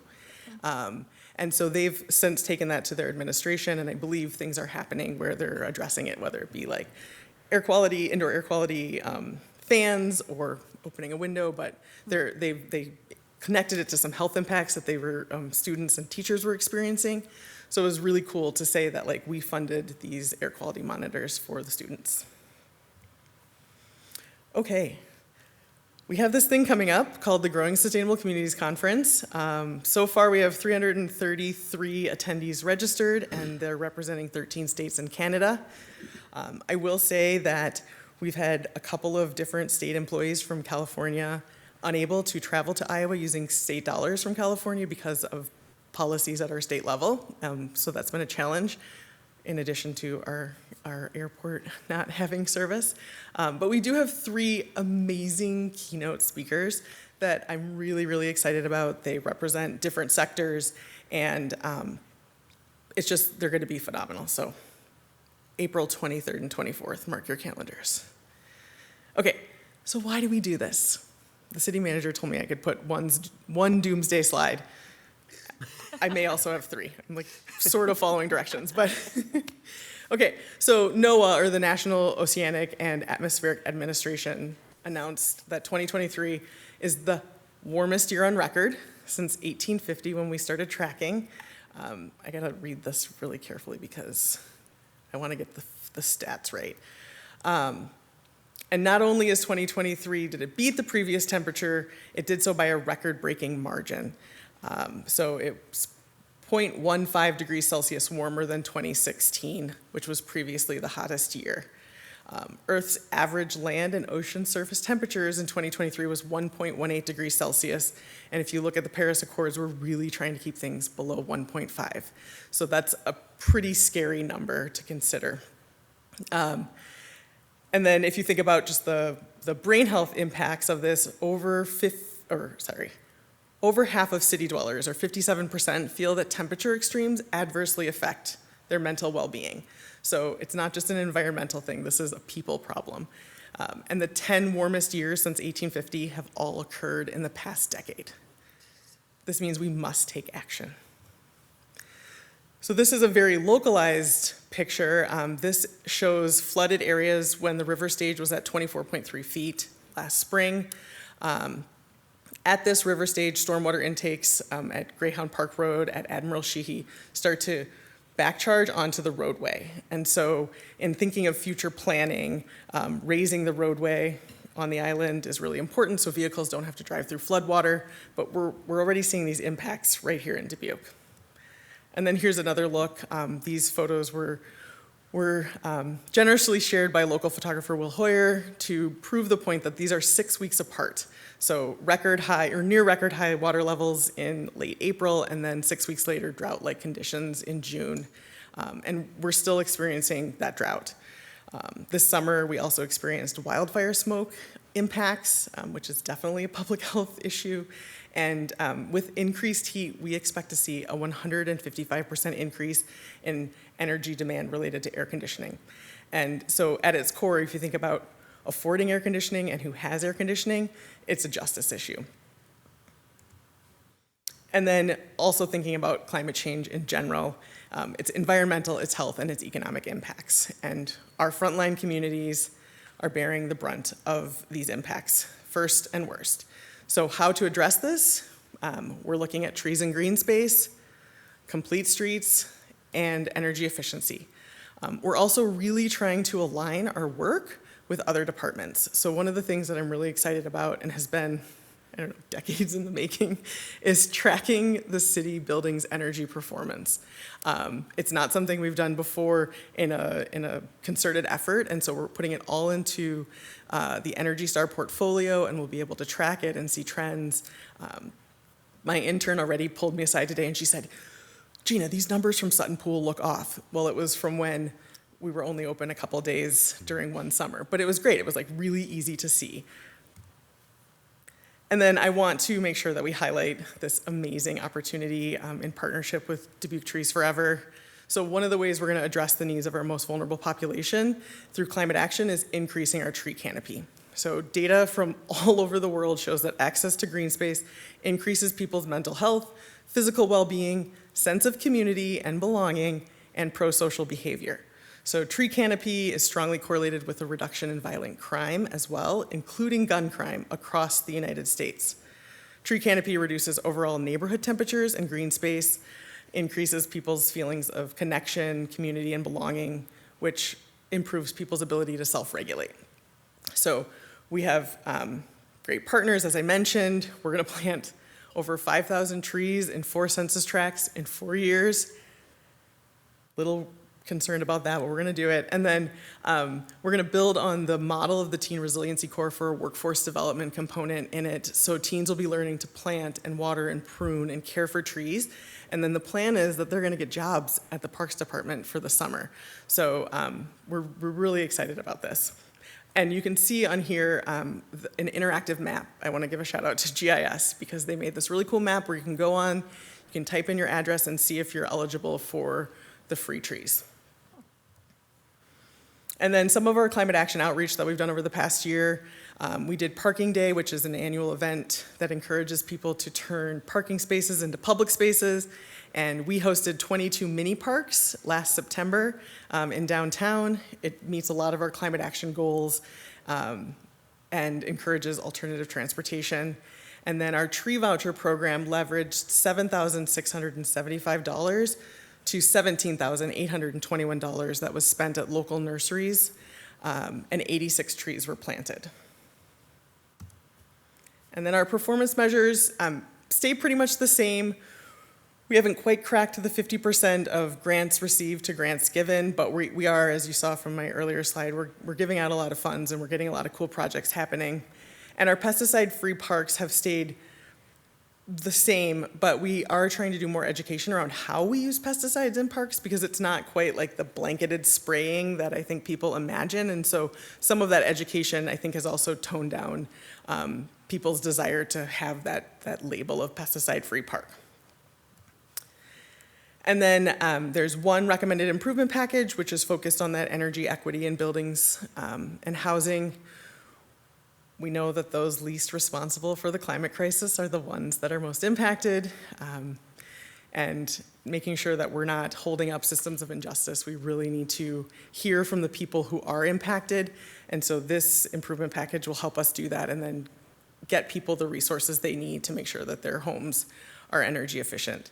I will mention, as many have, there were several improvement packages that weren't recommended. And I just want to talk about one that is the biggest impact, and that is the creation of a permanent climate action coordinator position.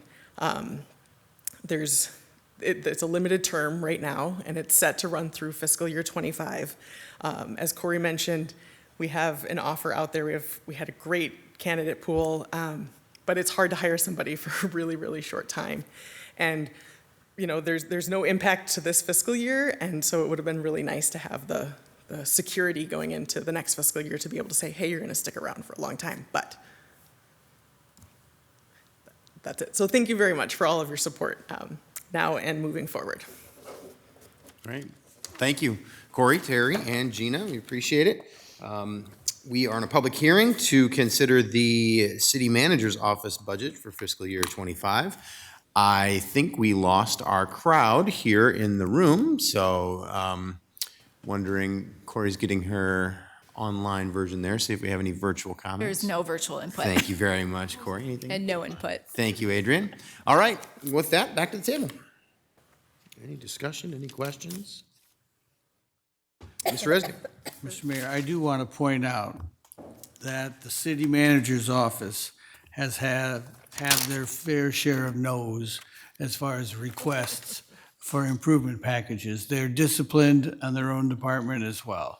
And look at all that's going on. I'm glad that so much is happening, and your excitement is palpable, and I'm hoping that we can move forward in all the areas that you mentioned.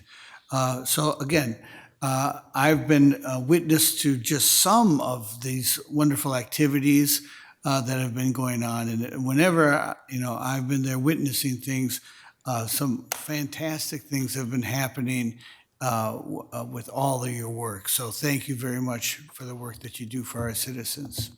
Thank you, Mr. Mayor. Mm-hmm. Others? Ms. Whiffle. Yeah, what he said. I did want to ask a little bit more question about the non-recommended position in sustainability, and I can appreciate that hiring a quality candidate that doesn't, it's like a temporary workforce situation, right? Where we have a candidate who we maybe will work out great, we hope to keep. And if we don't have a confirmation for them that they'll have a job after 1 year, why would they not start looking for a job 6 months later after they take the position? So I do take that pretty seriously and have concern with it. I'd be interested to know what my colleagues think. I understand maybe we need to at least look at this as a conversation item tonight. Okay. Other thoughts? Can I ask a question Sure, yeah. about what Ms. Weithel just said? So we currently have a position available to be filled, but it's only for 1 year. I think there's 15 months. Okay, sorry. So 15 months, and then depending upon next year's budget request, we could extend it for 3 years. And how does this person has almost agreed to join us? She's starting in July. There you go. So is it possible to just let her know and to have this conversation that this has a high probability or X probability to be further discussed in next year's budget? Because it seems like she's here for 15 months and that the next opportunity for this to be recycled or to be extended to permanent would be at the next budget. Right, yeah. And there's no, I heard you say that there is basically an option to extend for another 3 years or Well, something like that? that's what she's, okay, so this improvement package is for 3 years? Or It's is it for currently permanent? a limited term 3-year position. And Right. so Amanda Lewis was in that position. There's 15 months left on that 3-year Okay. limited term. And the improvement package is to make it a permanent position. That's what I mean. Okay, so next year, she would know, she or he would know in advance how that could be budgeted for going forward. Yeah, so our choice tonight is, I mean, we can either agree with the recommendation to not move forward with this position, or we could recommend it. But as Mr. Resnick aptly pointed out earlier tonight, I'm seeing a recurring cost of $85,000. We would need to figure out where that would come from in the budget. Correct, that was my observation There's as no well. impact this budget, though. It would be in fiscal year 26. Well, that's the point, that's what we're trying, that's, right? Right, right. I mean, it would, but it's still a recurring cost that needs to be applied to this. And that's, I'm guessing, Mike, the reason that you would not recommend something like that, even if there's no impact this fiscal year, we're recognizing the ongoing impact of that position. Can I ask? Yes, and this, I'm sorry, I thought there was a question. No, it is, yeah, I want to hear from Mike first, and then I'll Okay, come back. excuse me. Yes, and that was a super challenging thing to not recommend when there's zero cost to this fiscal year, and this is the fiscal year that the budget is. But it's actually back to Councilmember Wethel's comment about recurring versus non-recurring costs. So if you pay for something that's recurring with a non-recurring source, you have just dug a hole for next year. And so while it shows zero for this year, which makes it extremely tempting, and it's very needed, so I certainly don't dispute that, we've dug a hole for FY '26 before we even came up with a dream of what FY '26 budget will look like. Yeah. So you can do that, but it is analogous to that. It's paying for a recurring expense with a non-recurring revenue. Before I come back to you, Ms. Farber, Ms. Wethel, you actually have the floor because this started with your conversation, so I want to give it back to you for a moment. So my question on that, I think, is for you, Mr. Van Milligan. This was a 3-year recurring position. So it was reoccurring, but only for the 3 years. So it would not be provided in the 26 budget automatically Right. because it was only recurring for 3 years. And so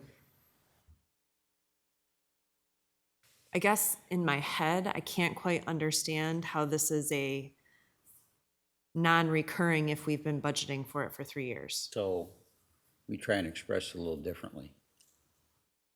This is a fiscal year 25 budget. But that request is a fiscal year 26 request. Because this position is here this year, it's going to be paid for this year. So this really is a request to fund it in fiscal year 26 as you're deliberating in the fiscal year 25 budget. And it's not budgeted in it would not show up today in our fiscal year 26 budget projections, which, by the way, we do. We do 5 years. We do a 5-year capital improvement program actual budget you approve, but we also do a 5-year projection of operating budget expenses. And so when you would go to that page, wherever it is in the budget that says, gee, what are the projected cost of city services in FY 26, 27, 28, and 29, you could find that in our budget. It would not show this expense. So if you were to say yes to this now, we would then have to interject that number into that expense, which would show a higher cost and need for more revenue. So the projection of FY 26 operating budget would show higher tax increase than it shows today. But it's just a projection. You'll make all those decisions in FY 26 budget process. Back to, this really is an FY 26 budget request. It just happens to be on the FY 25 budget document. But I appreciate the opportunity to discuss it because I think it's really healthy for projection. I do continue to have concern as we talk about workforce and that being one of our goals and priorities of recruitment and retention. This is a specific example in which we try to recruit and retain the greatest candidate we can find who's going to take the job for less than 15 months by the time they get here. It'll be 15. 15 months from the, okay. I think that's what I understood it. That is all. All right, Ms. Farber. And I just wanted to know what the related cost is for this 15 months and how it compares to the related cost on the budget request. Is it approximately the same salary or the same cost? It's, everything is the same. It's Okay. the same salary, yeah. Easy enough. Okay, thank you. And when we put out the advertisement for the position, it was advertised as a limited term position. Okay. All right. Thank you very much. Okay. Anything else? Okay. So a couple things for me. First of all, I'll try to go in chronological order here first. So because Corey went first, and then we talked to Terry, who I'm assuming is still there. And you know, I think some of the things you pointed out are some of the really important things that we don't think about often. In that, you know, tonight's kind of a conversation about the top level 30,000-foot view of things in a lot of ways. And the city manager's office, just you nailed it because you just touch everything. I mean, you're in every single department in some way or another. I am equally concerned from what I'm hearing from you about the numbers that we saw on one of your earliest slides, and how the perception of of the employees at the city of Dubuque. It is incredibly concerning to me, and it becomes even more concerning as you broke it out by demographics. The fact that that people who do not identify as white are clearly feeling less included, and I'm not sure what other word to use at this point, but are not identifying that they're not identifying the positivity that other folks might be identifying. But even everybody all together, when you put all the employees together, there were some really low numbers on there that I think it's really important that we get those improved. But you're doing that work. And we've been setting that work up for the last couple of years. We've had these discussions, and what we got to see tonight is that it's finally moving forward. And I really appreciate that, along with you and your office and then the Human Resources Office. This is really important in this goal of recruitment and retention. Vital is an interesting term because it's exactly what it is. It is vital that we take care of that, and we do it very seriously and very purposely.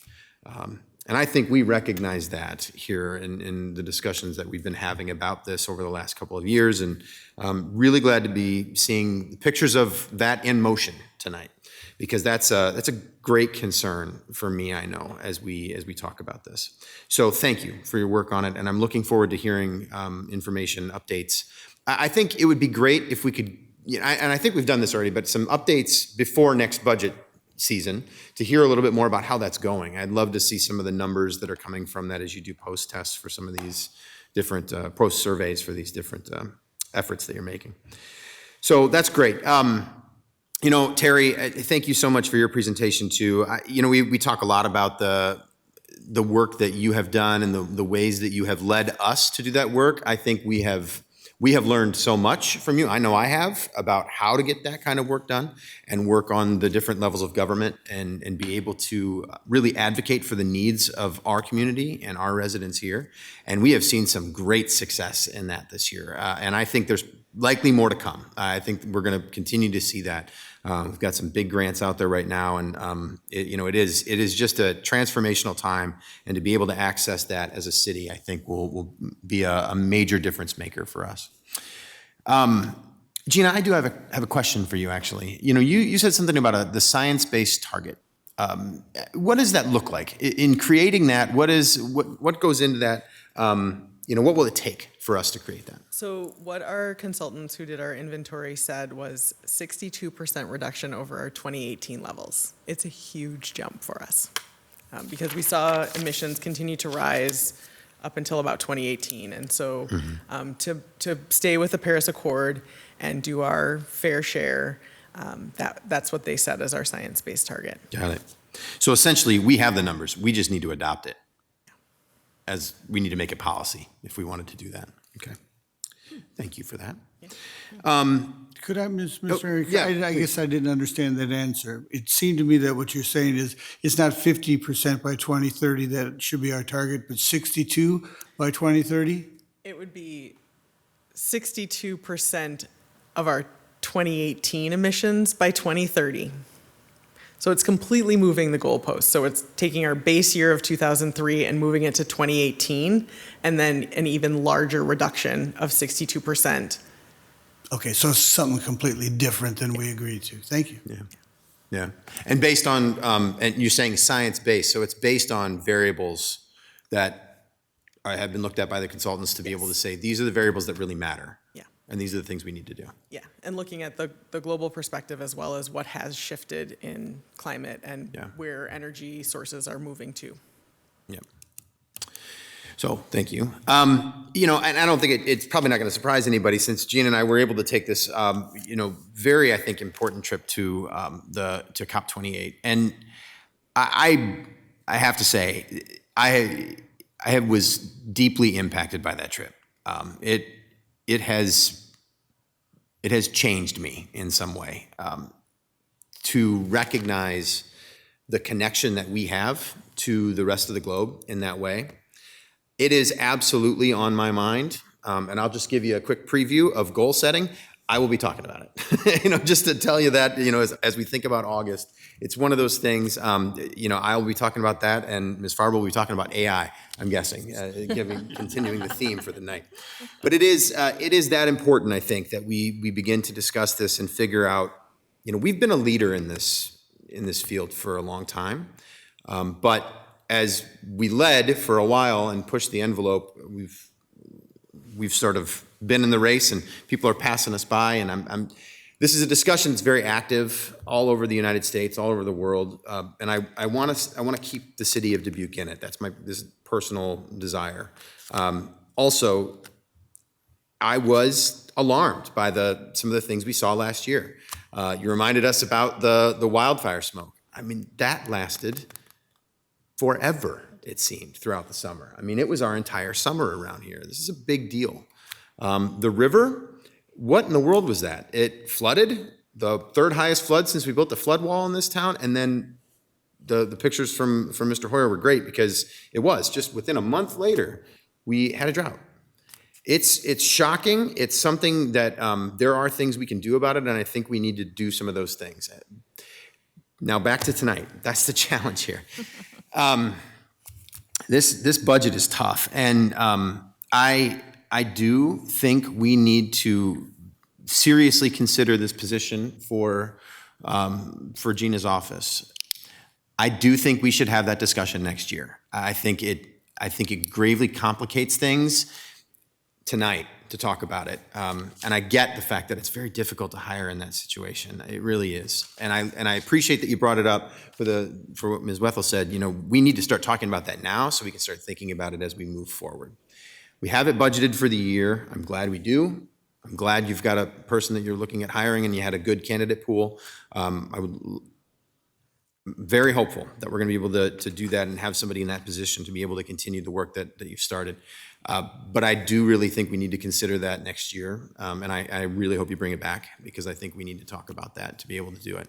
I think it's a really important discussion to have, but I also think this is something we're going to need to talk about more clearly with some more specifics in goals and priorities when August rolls around.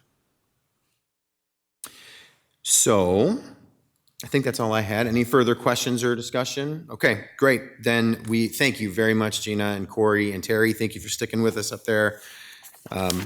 We will close out then the city manager's office and move on to our final presentation of the evening, the city council.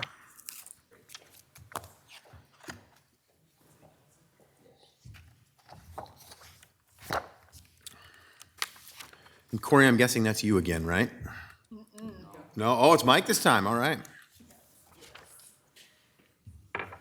Corey's work is done for the evening. All right, so last for tonight. Yep. Is the city council budget. And there's actually not anything to talk about because it's last year's budget. The only changes are there's 2,080 hours, 2,088 hours in this year instead of 2,080. So every department budget is impacted by that extra 8 hours, quote unquote, of cost. But otherwise, it's the current year budget. Okay. Great presentation, Mike. Thank you. Yeah. Perfect. Oh, hang on one second. I got to make sure we open up for public input first, which everybody left, so there's nobody else here. Anything virtually? No. Okay. No input. All right, so that was the public input for the city council presentation. So, Mr. Jones. Certainly not for this year, but I want to get this on people's radar. It's real obvious to me that we're getting our money's worth out of our mayor. The mayor's salary is, I think, $14,800 a year, and the others of us make $11,100 a year for doing this. It's about a 20-hour-a-week job to be a council member, in my experience, and that means that most of us are working for about $5.30 an hour. None of us ran for office for that $5.